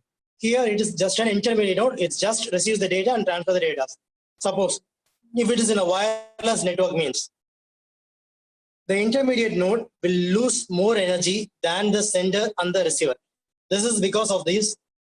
This is because the intermediate node has to use both the TX and RX power, but the sender node will only use the TX and the receiver node will only use the RX. But in the intermediate node has to use both TX and RX. So automatically, the energy of the intermediate node will get drained as soon as possible because of the routing process. But the intermediate node is not the real beneficiary. It's just a aid. It's just a helping tool, or it's just aid. Based on that, suppose if the transaction repeated means automatically the intermediate node will goes to a dead state because of the energy loss. But this can be overcome by an routing algorithm. Existing algorithm like Digistars or shortest path routing, something. There are many algorithms for the shortest pathing. These are all based on a concept. But if you write an algorithm using a machine learning approach means when a routing is occurs, it will detect whether the intermediate node can be used or not. So that we can have an idea that this intermediate node cannot be used. This intermediate node is less energy, so we cannot use this node. Based on the experience, we can automatically route the intermediate node to some other one, so that the network consistency or the network lifetime can be increased. This is also a process of machine learning. At the same time, machine learning is also in some other fields also. For example, machine learning is also in a biometric field. For example, each and every time a person cannot fix his thumb or fix his palm print in an exact position in which he or she has placed at the registration time. There will be slight variation or slight modification each and every time. So even in the biometric fields, or even in even in a college attendance system, if you are using biometrics in college attendance system, there is also a machine learning. So machine learning is everywhere. It is by knowingly or unknowingly, each and everyone is using machine learning directly or indirectly. Whereas machine learning is each and every stage, almost in every stage, machine learning is there. So whatever I said was just an intro. This is not the exact part. Let's go to the next point.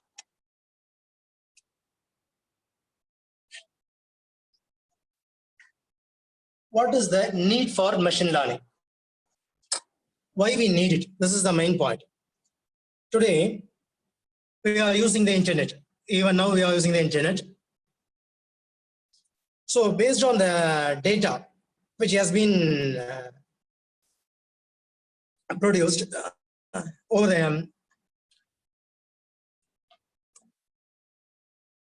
the data which was produced in the internet is cheap, and the data which we produce every day is very, very, very, very high. We are having almost a big data, or a large quantity of data, and the data is also very, very, very cheap. You can easily collect any amount of raw data from the source of internet. All is because of social media or some other things. Each and every day, around 1.2 terabyte of data has been generated. But all those data are just a scrap. It has not been in a quality. It's in a quantity, and it's just a scrap. But the knowledge is expensive and is also a quality. Suppose if you have a large amount of data, means by using a machine learning approach, you have to acquire some points from this data. If the point is expensive, if the data is clear, and if the data is inside is clear, means it will be expensive. For example, I am having server data. For example, I'm having server data around 1.2 terabytes. There will be a request, response, some other things. I have a huge amount of data, but all those data are just scrap. Now I have written a machine learning approach, and then I'm applying those algorithms to the data. Means I will get some data insights from this algorithm. The data insights will be the knowledge, which is the expensive, and it will be quality. For example, in supermarket, there will be a numerous amount of transaction. For example, at approximately in supermarket, you will get around 5,000 to 6,000 transactions per day in a normal supermarket. Suppose if it was a higher end, means you will get more than those amount of transactions. Here, we can write a machine learning approach to transfer the customer transaction to customer behavior. This is also one machine learning. You can see the next point also. Here the point is, people who bought book A also bought book B. That means you have around 10 customers. A customer A is going, or customer one is going to a supermarket. He is purchasing a book A on one day. The same customer is going to supermarket on another day. He is purchasing book B. Like that, around 5 to 6 customers is purchasing, means these are all separate transactions. Here, one thing you have to notice, both book A and book B is not in a same transaction. It will be in a separate transaction, in a separate bill, or in separate date also. But the machine learning approach will associate these data, and it will automatically say that the book A and book B both are being purchased by the same people. So this is the relation. So by using this, we can easily decide that book A has been bought and book B has also been bought by the same people. So the association is people who bought book A has also bought book B.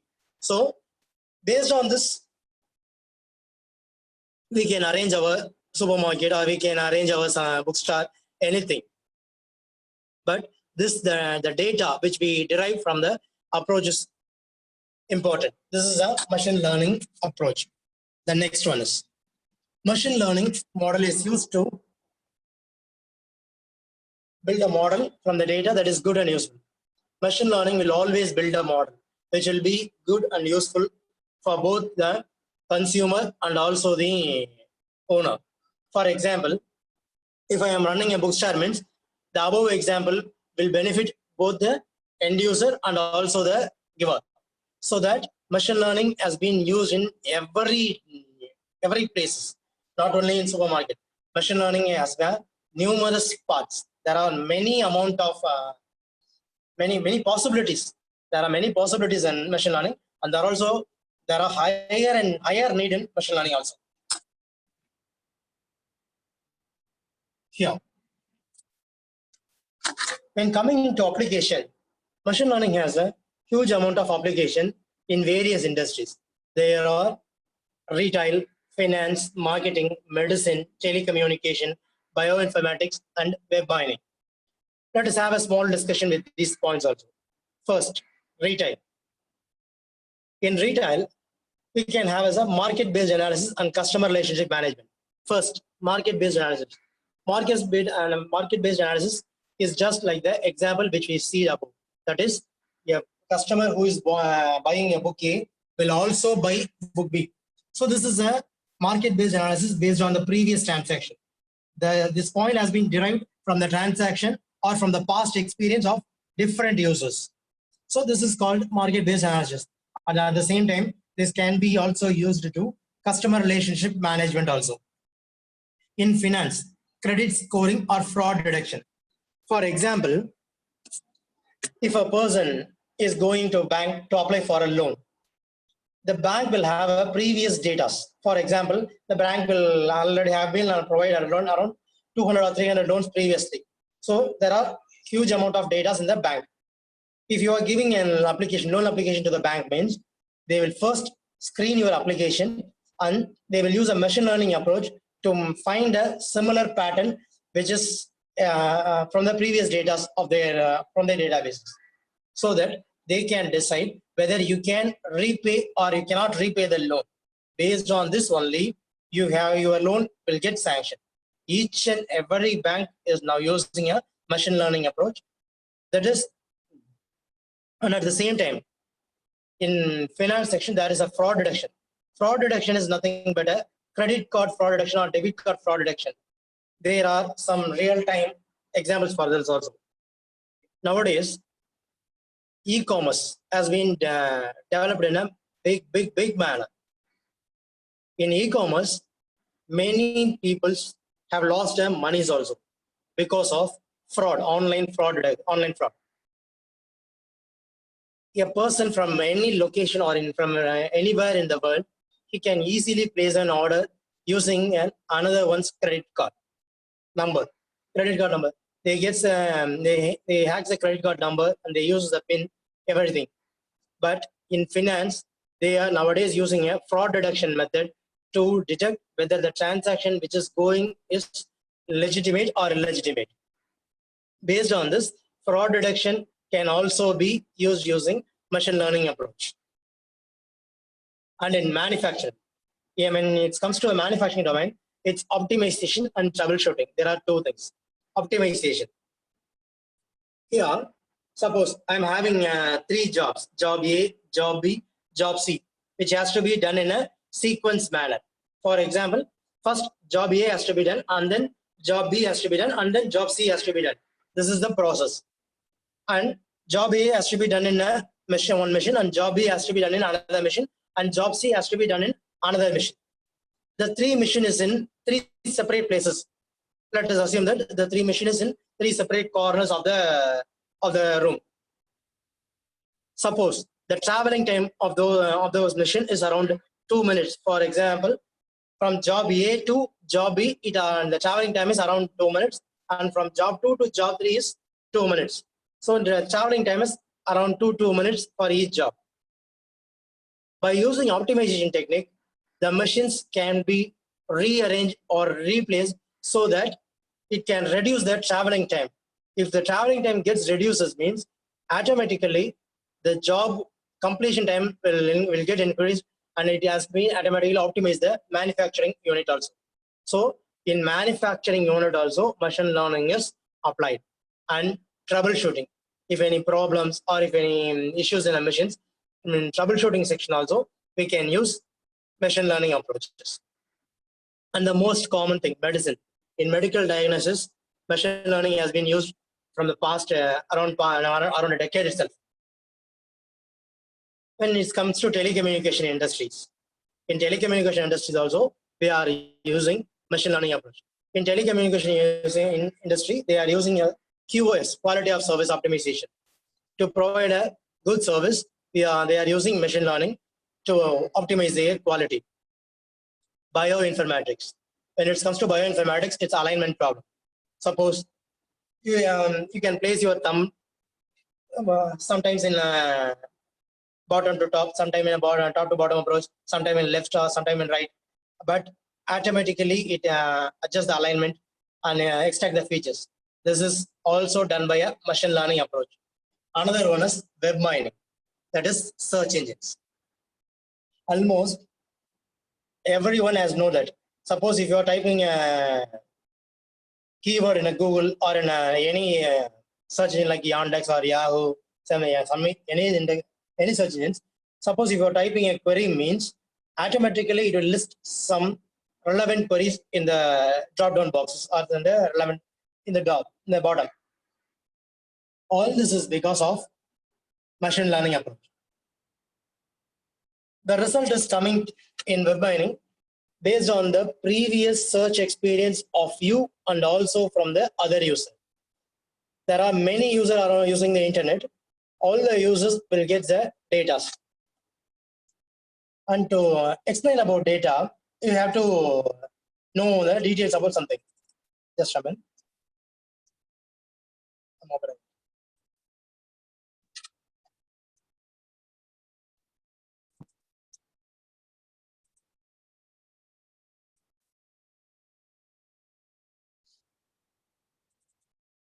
You all know about domo.com.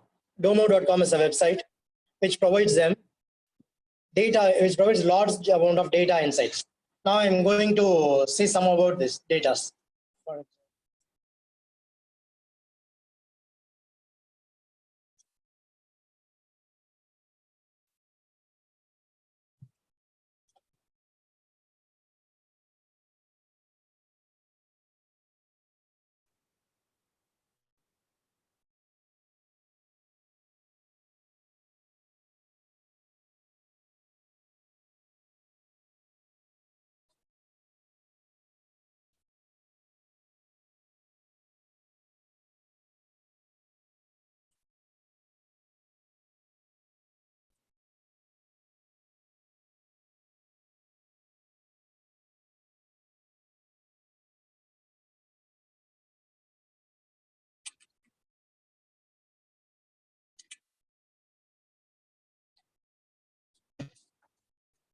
Here.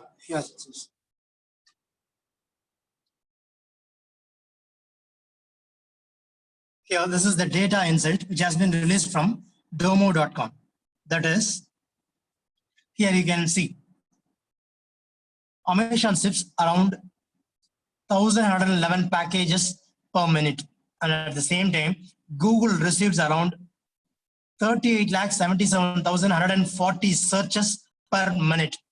And here you can see Americans uses around 31,38,420 GB of internet data per day. These are all the data which has been given by domo.com as a data insights. Here they are recommending this as data never sleeps. So by using this, So by the survey, data has been generated each and every day in a terabytes. They have also in a research provided by Cisco, it has been said that in around 2021, it will be around 5.1 billions of IoT devices. So that each and every IoT devices will be capable of producing around 1 GB of data per day. Around 550 billion data means the data which is produced, it cannot be even imagined or it cannot be even processed also. There are huge amount of data is producing each and every minute of a day. Approximately in a minute, around 31 lakhs GB of data has been used in used by only Americans only. So like see that. Okay. In machine learning, the main, we are having three concepts in the main. For first one is classification, second one is clustering, third one is association. First, let's have a let's discuss about classification. When it comes to classification, there are two types of classification. One is supervised and another one is semi-supervised. When it comes to clustering, it's unsupervised. And the third one is association. First, classification. Classification is nothing but splitting a data into groups, but the data has been is in a supervised method. Means, suppose if you are running a class, or if you are in a class there are around 60 to 70 students. There are 70 students in a class. Now I am giving a condition to all the students.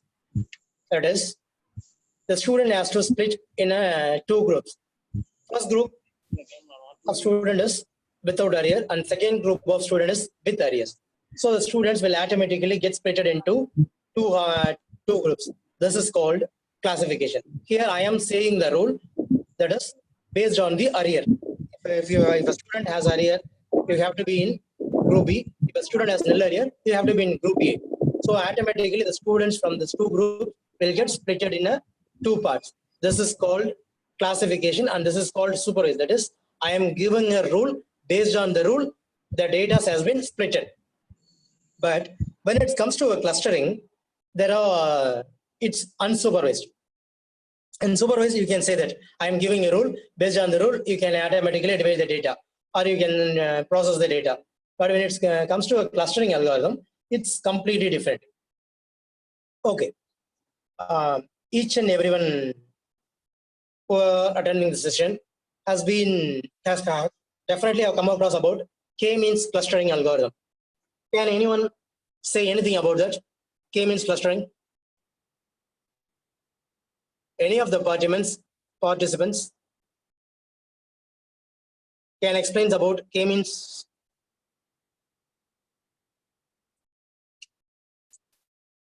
Can you hear me?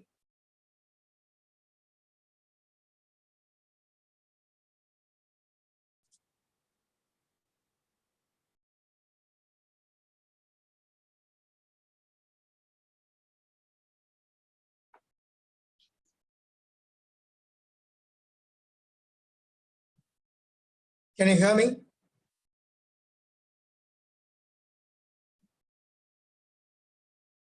Okay.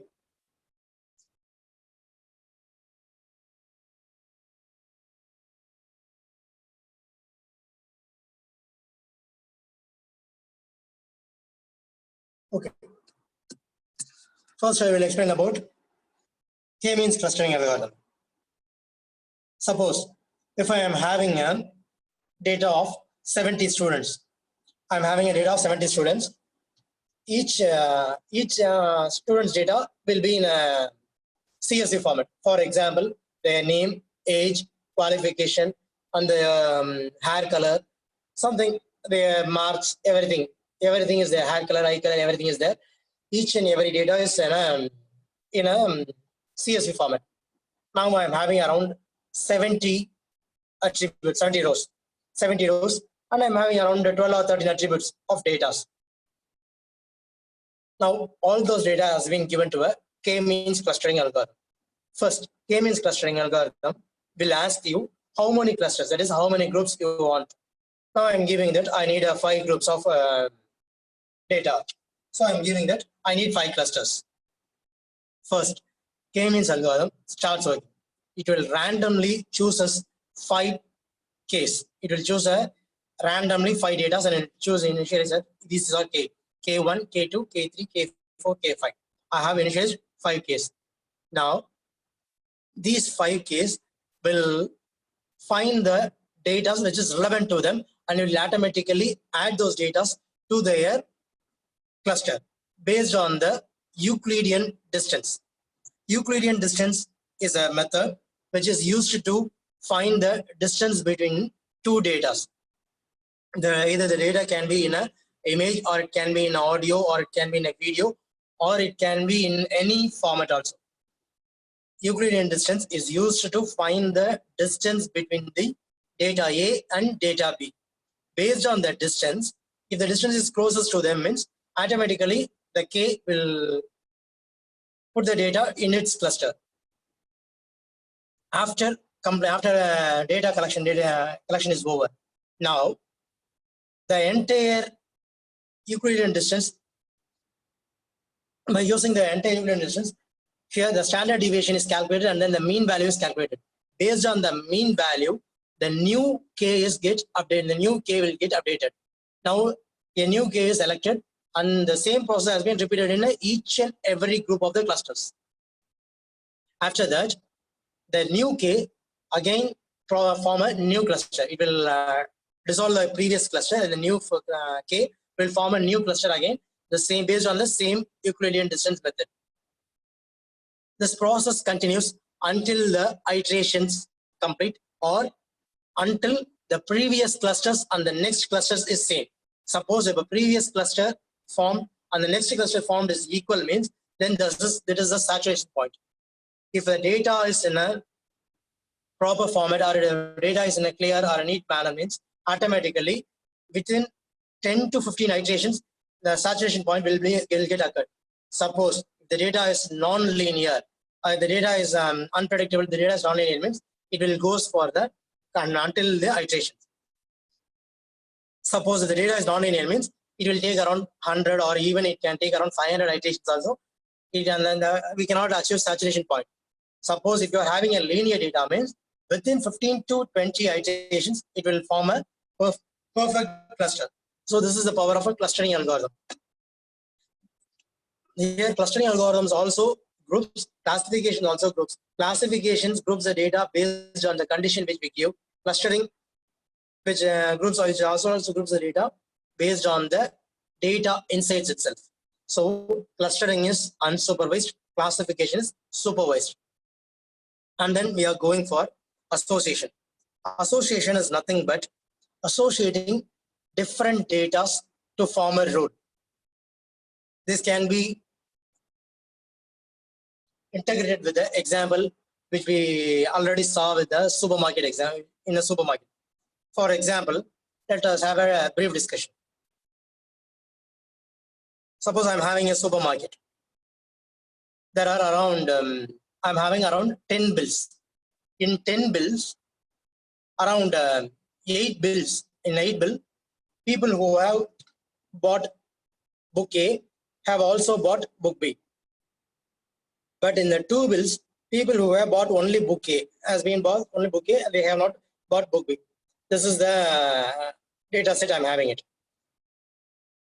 Suppose if you are giving this data set to an association algorithm, that is a priori. A priori is the famous algorithm for association, and to note, a priori is the base for data mining also. A priori algorithm is the first algorithm which is the base for data mining. Based on that only, data mining concept has been developed, and based on data mining only, machine learning has been integrated.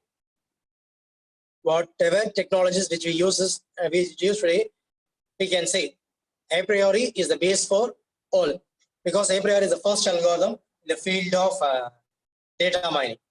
After that only, data mining has been developed in a higher stage, and then now we have further upgraded into machine learning concept.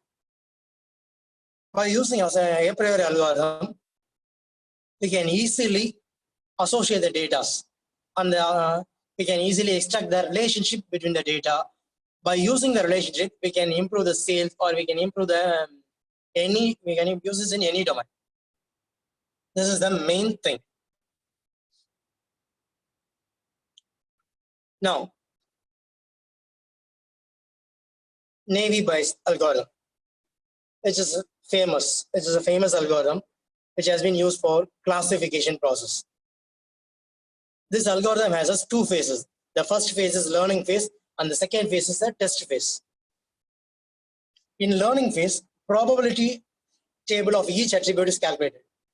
That is, in the learning phase, suppose if you are having a data set which with different set of attributes, in the learning phase, the probability of each attribute will be calculated, and in the test phase, the calculated probability will be used to find the or to predict the result in a test phase. Here, have a look. This is a weather data set, which is a famous data set. It can be used for classification, also for association also. Now I'm using it for classification. Here I'm having around 14 instances of a tennis record, that is weather data set. Here around I'm having 5 attributes, around 14 instances. The first attribute is outlook, the second attribute is temperature, third one is humidity, fourth one is wind, and the fifth one is play tennis. That is the game, whether they are playing the game or not. The first, suppose in the first instance, suppose the outlook is sunny, temperature is hot, humidity is high, wind is weak, means you should not play the game. That is, you should not play tennis. This is the first record. I'm having around 14 records here. Now, let us see the calculations here. Here, you can see that I'm having those attributes. First, here you can see probability of play and probability of play over yes and probability of play over no. For example, please look at the example, look at the data which is in the left hand side. I'm having an attribute named play tennis. Here around there are 14 instances. Out of 14 instances, 9 instances are yes and 5 instances are no.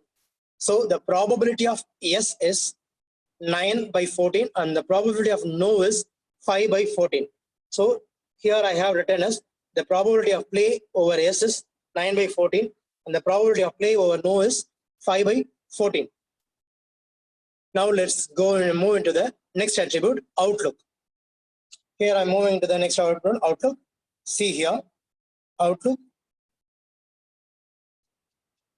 In outlook, we are having three unique records, that is sunny, overcast and rain. These three are the attribute which have in outlook, and when it comes to temperature, it means hot, mild and cold. When it comes to humidity, means high and normal. When it comes to wind, means strong and weak. These are the unique attributes which we have on those columns. Now let's have a look. I'm choosing as sunny, outlook as sunny, play yes and play no. We all know that the probability of yes is 9 and probability of no is 5. So automatically I'm filling it 9 in all yes records and no 5 in all no records. Now sunny. Sunny is associated with play. Yes means I'm having 2 records. That is sunny is play associated with yes is 2. Sunny yes is 1. You can see the record 9, D9 and D11. You can see the 9th instance and 11th instance. Here I'm having the outlook as sunny and the game play as yes. So I'm having only 2. So the sunny over play is probability of yes is 2 by 9 and over no is 3 by 5. For overcast, it's 4 by 9 and it's 0 by 5, 3 by 9, 2 by 5. It's just associating it. These are the values which I have calculated, and the entire probability is here. I will share the PPT after completing the session.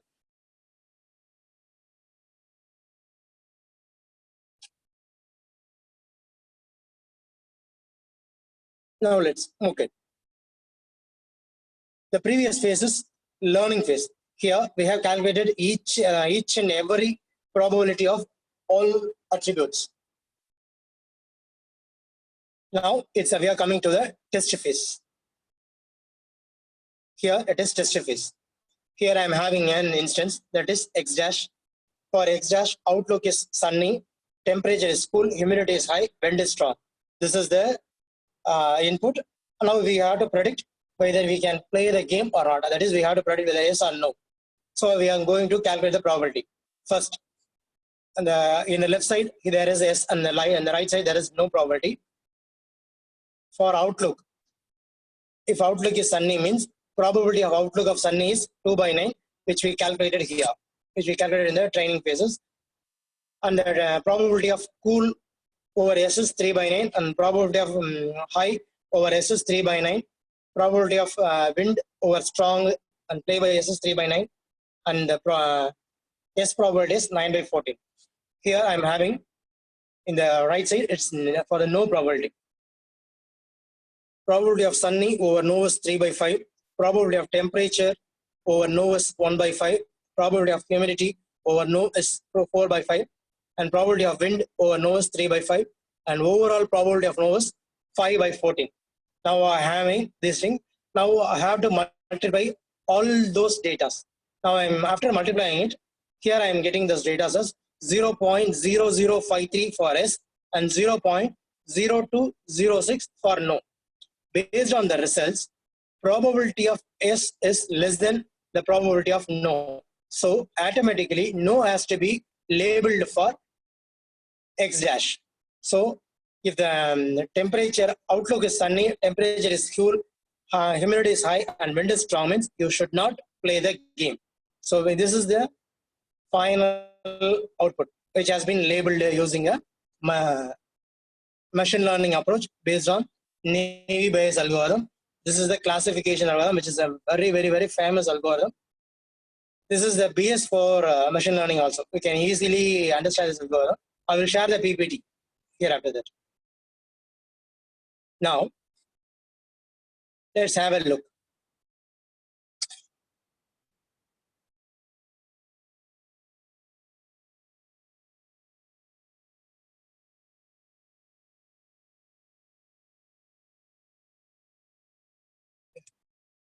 Please look at the tool.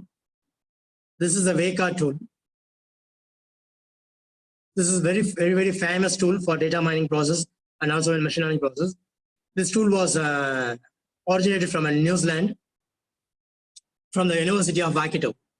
This tool was actually developed as a final year projects of the student, and then it has due to the reliability, it has been and also it has even now it was the topmost tool for data mining process and machine learning approaches. Here you can do each and everything. Now I'm using an explorer of this tool. For example, after opening it, I'm clicking on an explorer. I'm opening the tool here. You can see it. Yeah.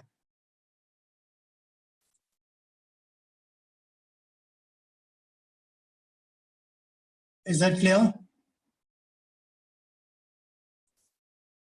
Participants, can you see it? Participants, can you see this? Okay. Here I am having numerous data sets.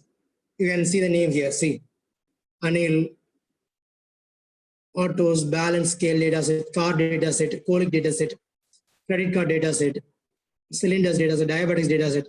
I am having huge amount of data sets here. Now I am going to use a weather data set. I'm going to show you two different data sets also. Weather nominal.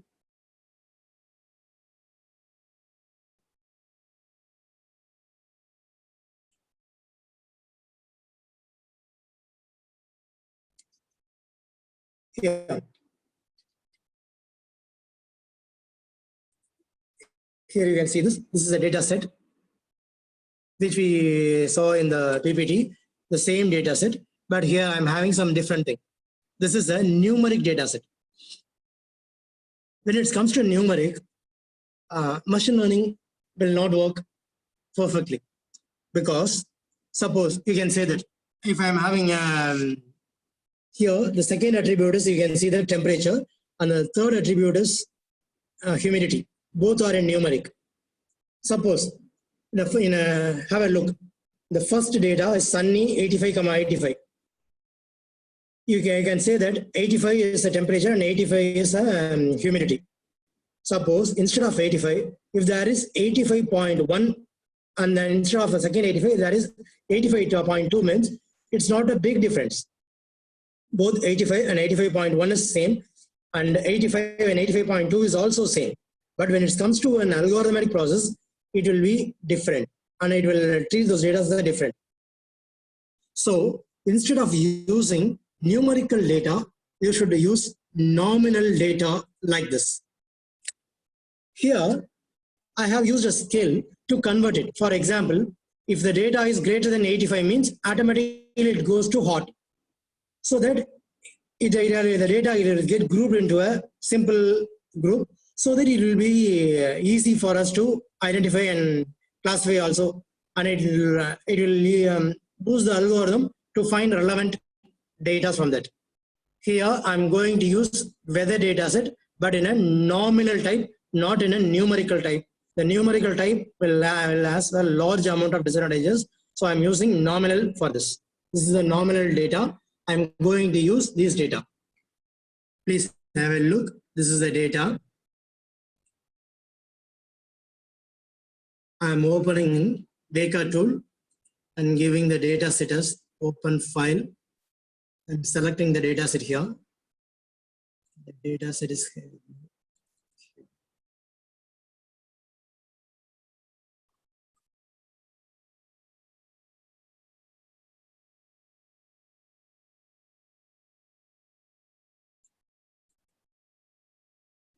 I'm selecting the data set, whether nominal. Okay. Once the data set is selected, it will automatically show each and every attribute here. These are the attributes which is in the data file. And also it will show the number of attributes. Okay. What are the number of attributes and number of instances? Number, sum of weights means it's number of instances. And number of attributes is 5. Instance is 14. Here you can also see that.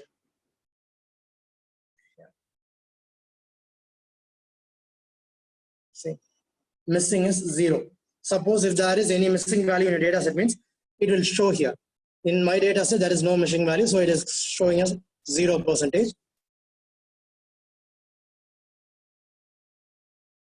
And also here you can see, if I am choosing Outlook, temperature here, it will show this. There are 3 unique attributes. One is hot, mild, and cold.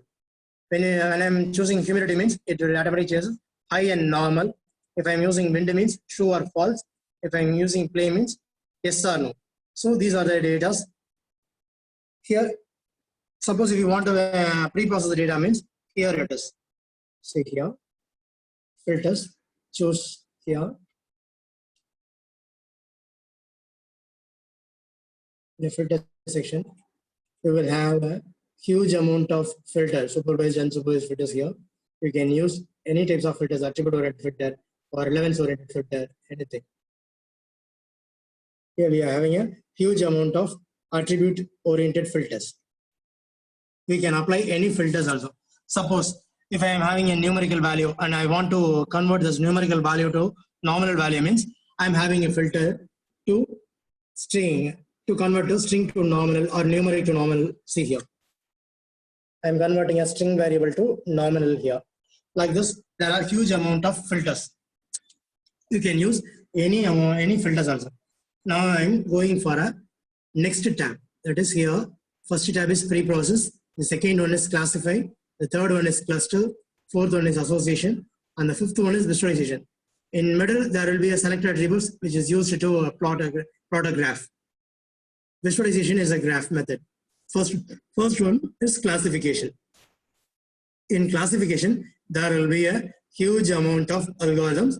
Now I'm going to use a tree algorithm, J48, which is a famous algorithm. Now I'm going to use it.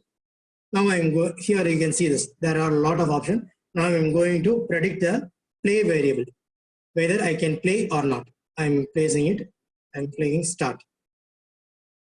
The result has been here.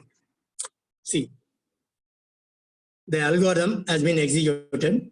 The algorithm, the time taken to build a model is just 0.05 seconds. So within a second, the algorithm has built a model. See here, the algorithm has correctly classified the instance 50% and incorrectly classified instances 50%. So the accuracy is 50%. The algorithm has correctly classified in 50 and incorrectly classified 50%. So the overall accuracy is just 50%. Here you can see this true positive rate, false positive rate, precision, recall, F measure. These are the options which is used to measure the performance of the algorithm. And at the end, here you are having a thing which is called as confusion matrix. Confusion matrix is an important concept. Suppose you can see that here there is a two attribute A, B, and here in the right side you can see a note that A is equal to S and B is equal to no. There are 5, 4, 3, 2.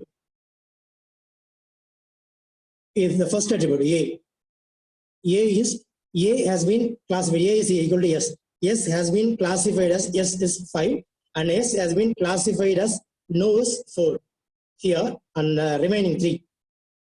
In the tree, it's B. B has been classified as A is 3 and B has been classified as B is 2.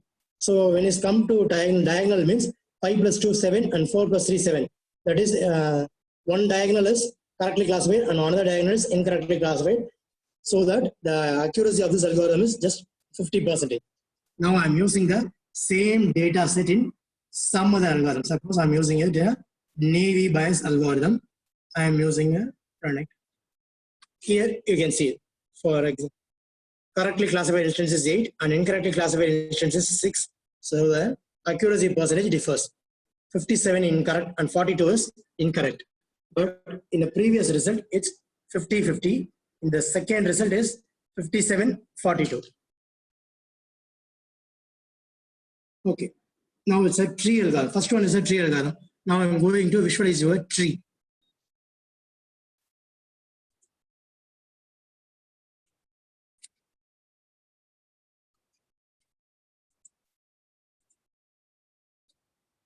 See. This is the result which has been given by the J48 algorithm.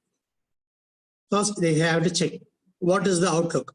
Suppose if outlook is sunny means you have to check the humidity level. If the humidity is high means you should not play.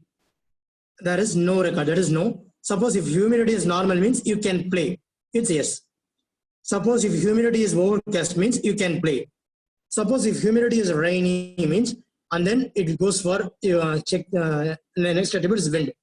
If humidity is rainy means you have to check the wind attribute, and if the wind is true means you should not play, and if the wind is false means you can play. This is the attribute. This is the calculated result which has been given by the classify algorithm J48. And this is the second thing which has been given using the, here you have to visualize this.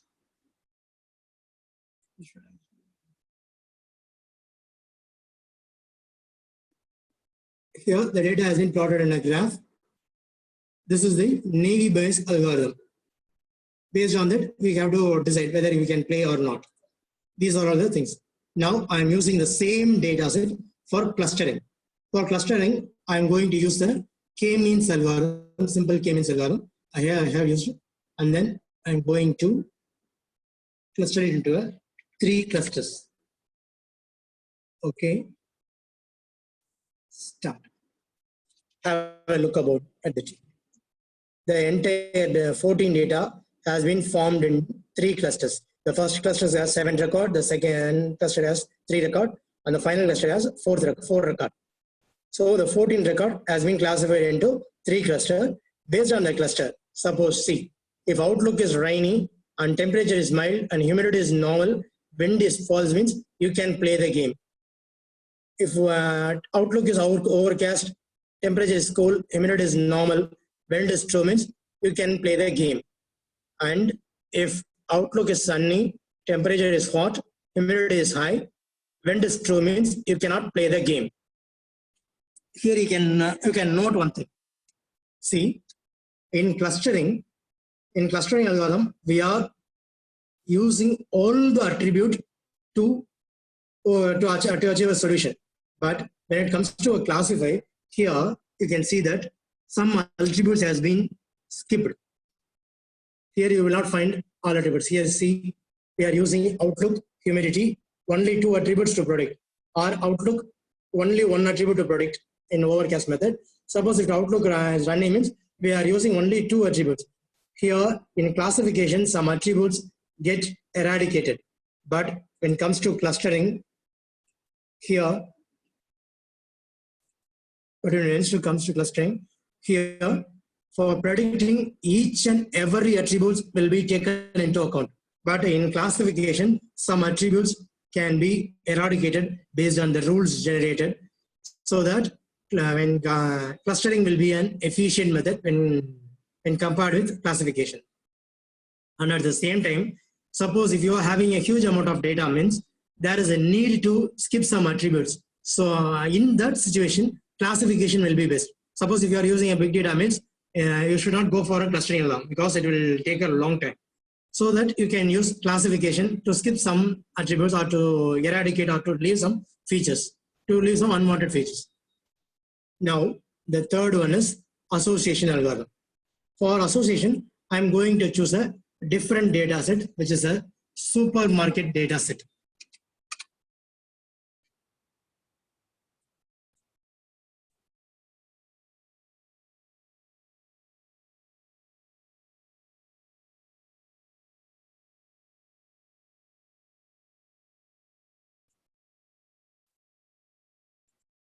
Here it is. I'm going to use a supermarket data set. See here. The total attribute is 217 and the total record is 4,627 records. See here. Total of 4,627 records and 217 attributes.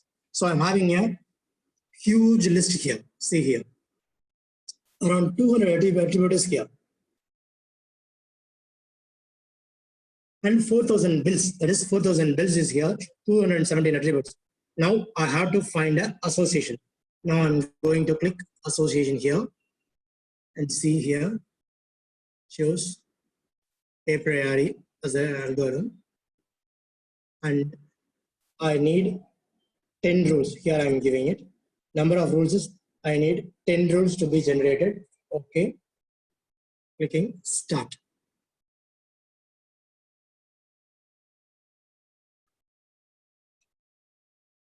You can see the bird here. This means the process is going on. Association will take some time to build training data. You can see here. Building model on training data. Because this data set is a huge amount of data set, so it will take some time to build a model.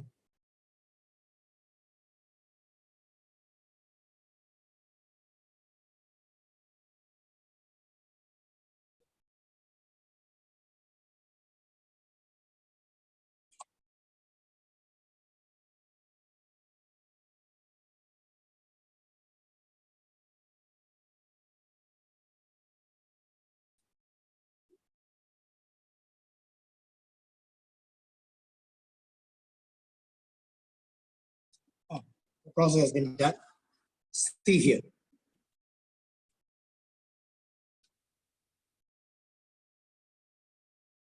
I'm having 10 rules based on the 4,000 plus records. Based on the 4,000 records, a priori algorithm has derived 10 rules. Out of the 10 rules, I'm reading the first rule. That is, customers who have brought biscuit, frozen foods, fruits, and the bill amount total is high. If the total is also high, there are total 788 instances. Out of the 788 records, around 723 people has bought bread and cake also. The remaining has not. That is, who have bought biscuit, frozen foods, fruits, and the total is high, and also bread and cake is 723, and the remaining balance is 788 minus 723 has not bought the bread and cake. This is the first rule. Suppose if I remove the bread and cake to section to the frozen food section, means the remaining persons has also an increased chance to buy those products. The second rule is also based on the bread and cake. The entire go to the fifth rule. Here I am reading the fifth rule. That is, customers who have bought party snacks, fruits, and the total is high, bread and cakes is totally 854. Out of those 854, only 779 has bought bread and cake. The remaining has not bought any product of the bread and cake. Suppose if I move those section to the close to this section, means the sales can be also increased. These are the data insights which has been associated. First, see this data here. I'm showing this.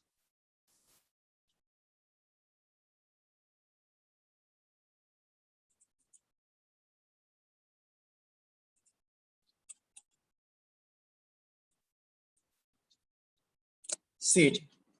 Actually, this is the data which we have in a supermarket. Actually, this is the data which we have in the supermarket data set. This data cannot be processed by the human. It can be processed, but it will take a lot of time. But a priori algorithm has been processed in a minimum amount of time and also given around 10 rules. We can also change. I don't need 10 rules, just I need 5 rules for reference. We can change it. Just I need 5 rules. Okay. Start. Again, the execution has been started.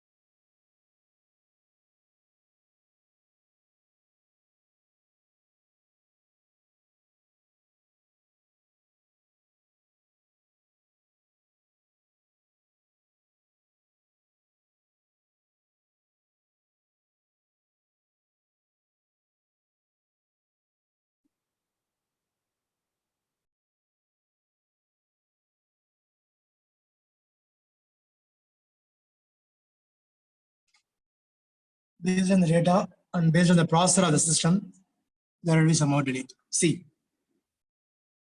now the top 5 rules has been generated for this algorithm. Like this, association can be used for finding some data insights. This is the first algorithm which has been developed, and this is also the base for the data mining concepts. After that only, now we are using machine learning. Machine learning is nothing but a process of extracting a knowledge from the past experience.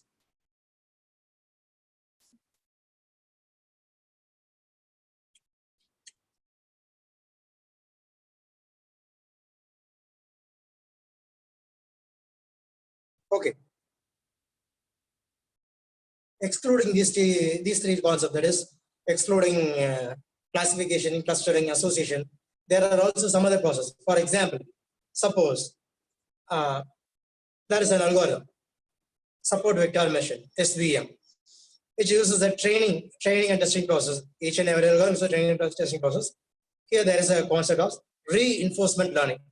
Suppose I'm having a system that is, I have written a program to identify whether an image is dog or cat. This is the task. I have written a program for that also. It's an image processing machine learning process. I have written an algorithm to detect whether it is a dog or a cat. I am giving an image of a dog. Some features has been extracted and it has been saved. For example, it will detect the height. For example, it is around 1 feet high. It is around 2 feet high. So it automatically detect the height and it stores in the databases. And it will detect the features and it stores stored in the database. Now I'm giving some images of a cat to train. Now some features has been extracted from the cat images also. It has also been extracted and it has also been stored. Now training process has been completed. Now it's a testing process. Now I'm giving an image of a dog. It will correctly classify that this is a dog. If I give a cat means it will correctly classify as if it is a cat. Now I'm giving a photo of a puppy. It will be small, looks like a cat. So I'm giving a photo of a puppy. Now this puppy image will get incorrectly classified as cat because of the features. The features of the puppies will be equal to the features of the cat. So it will be incorrectly classified as a cat. Now I can train the system, say the system that this is not a cat, this is a dog. This is called reinforcement learning. Based on that, now the system will upgrade it, and suppose in futures if any puppy images comes to the system, it will automatically calculate the features at classify as this is a dog. That is called reinforcement learning. If any errors occurs means based on the error, we can train the system and the system will get updated. After that, if any similar situation occurs in the future means it will automatically extract the features based on the knowledge. So this is called reinforcement learning. This is the recent trending concepts also here. Okay, this are the whatever I said in this 1 hour is very less. This is not the complete information. This is just an outline. We have discussed about some process about pre-processing or classification, clustering, and something about association. And we have seen something about naive-Bayes algorithm and also about classification clustering algorithm also. Whatever we have seen is just a basic. This is not a complete entire knowledge. We have to learn lot of things in machine learning. We can also say that there is no end for machine learning because day to day we are generating a large amount of data. We have to process each data. So day to day, unless the data generation has been stopped, there will not be end for machine learning. If the data has been stopped, the data generation has been stopped completely means there will be an end for machine learning. Unless there will not be any end for machine learning. This is my opinion. And machine learning is a very important and also an interesting concept for those who are interested in it. Okay, let's finish this session now. Whoever has some queries means or some doubts, please call me. Please ping me. Any queries?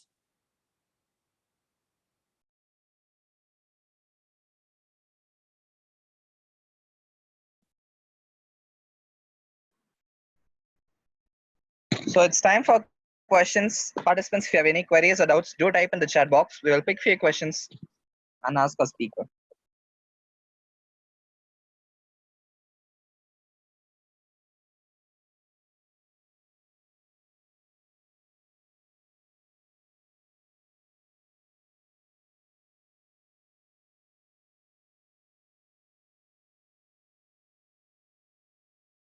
Participants can ask the question directly itself.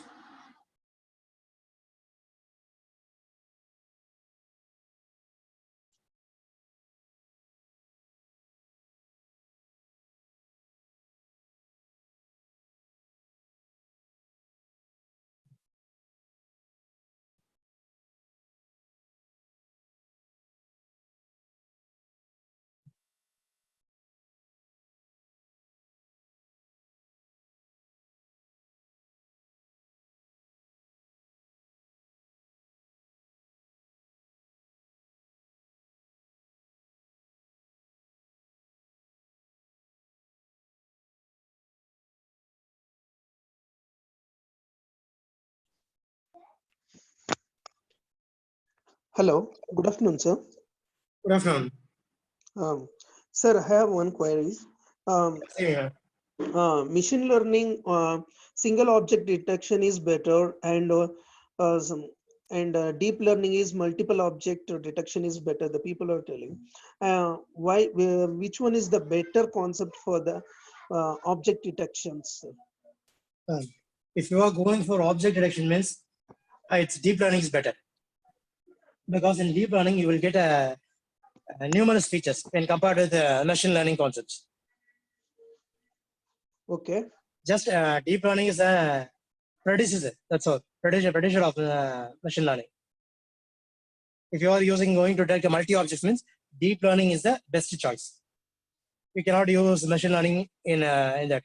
If you are, what is the main focus? What's the main data set you are going to use? Traffic scene images, sir. For image processing, you better go for a deep learning process, because there will be a large amount of exposure of light. There will be light of variation something.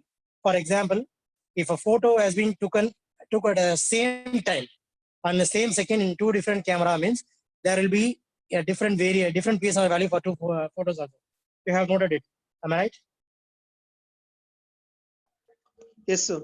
And one more thing I have, sir. Suppose if we are detecting the. I'll show you one thing. Something. Hello. I will show you something. Please hold. I'll share a screen.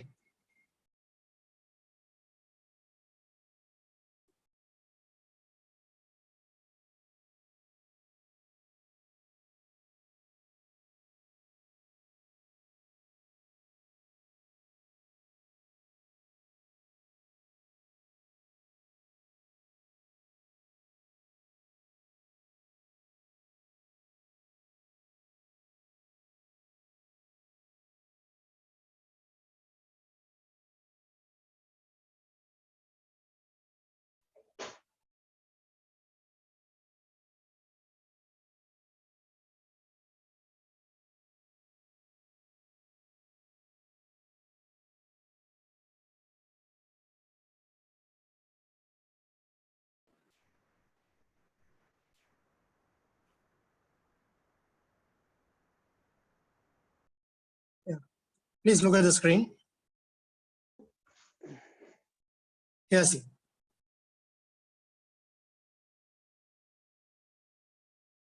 See, is there any difference in the images? You cannot see any big difference in the images visually. But please check the PSNR value. Each PSNR value gets different. For example, first one is 45 decibel, next one is 36, and the next one is 31 decibel. For the same images taken in the same location at the same time, all because of the light variant. Suppose if you are using a traffic signal, means machine learning cannot be used. Here you have to use multi-object detection. So from like this, in this for your situation, you have to use only deep learning process. You cannot use machine learning because of these issues. Okay, sir. See, the images are same, but you can see the difference in PSNR in the bottom itself. Okay. All because of lighting effects and the smoke or some other things. There are many conditions. So if you are using machine learning, means you can detect only a single object. You cannot simultaneously detect many objects. So that you can go for a deep learning process. Yes. Stop sharing. Yes, sir. Sir, I have one more question. Sure. Single camera, we can detect multiple objects, sir. Otherwise, we have to use multiple object. Single camera can be used to detect multi objects. Suppose if you are, you can see, if you are using a security surveillance system in a mall, they use only a single camera to detect multi objects. They can easily detect whether it is a showcase or it is a chair or something. You can easily use a single camera to detect multi objects. Okay, sir. Okay. It's like a 360-degree rotational, sir. No. You don't go for that also. It's normal. The normal camera is enough. You don't go for a eagle eye camera. The normal camera is enough. You don't go for 360-degree rotation or VR cameras. Just normal camera is enough. By using a normal camera itself, you can use you can detect multiple objects. Okay, okay. Thank you, sir. Thank you very Thank you. much. Any other questions, please?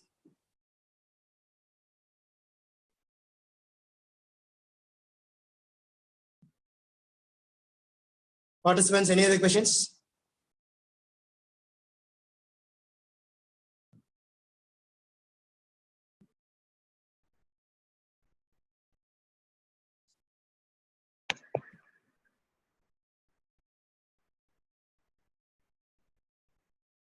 I hope there is no questions from the participant side, sir.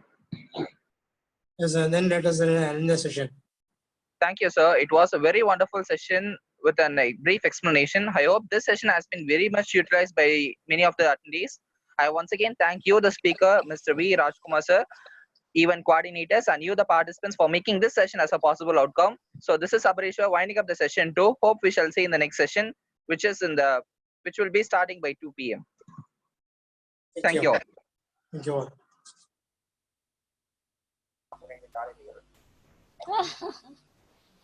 சரி okay சரி ஆனா வாங்கிட்டு எப்படியாவது அனுப்பிச்சு விட்டுருங்க எனக்கு.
நான்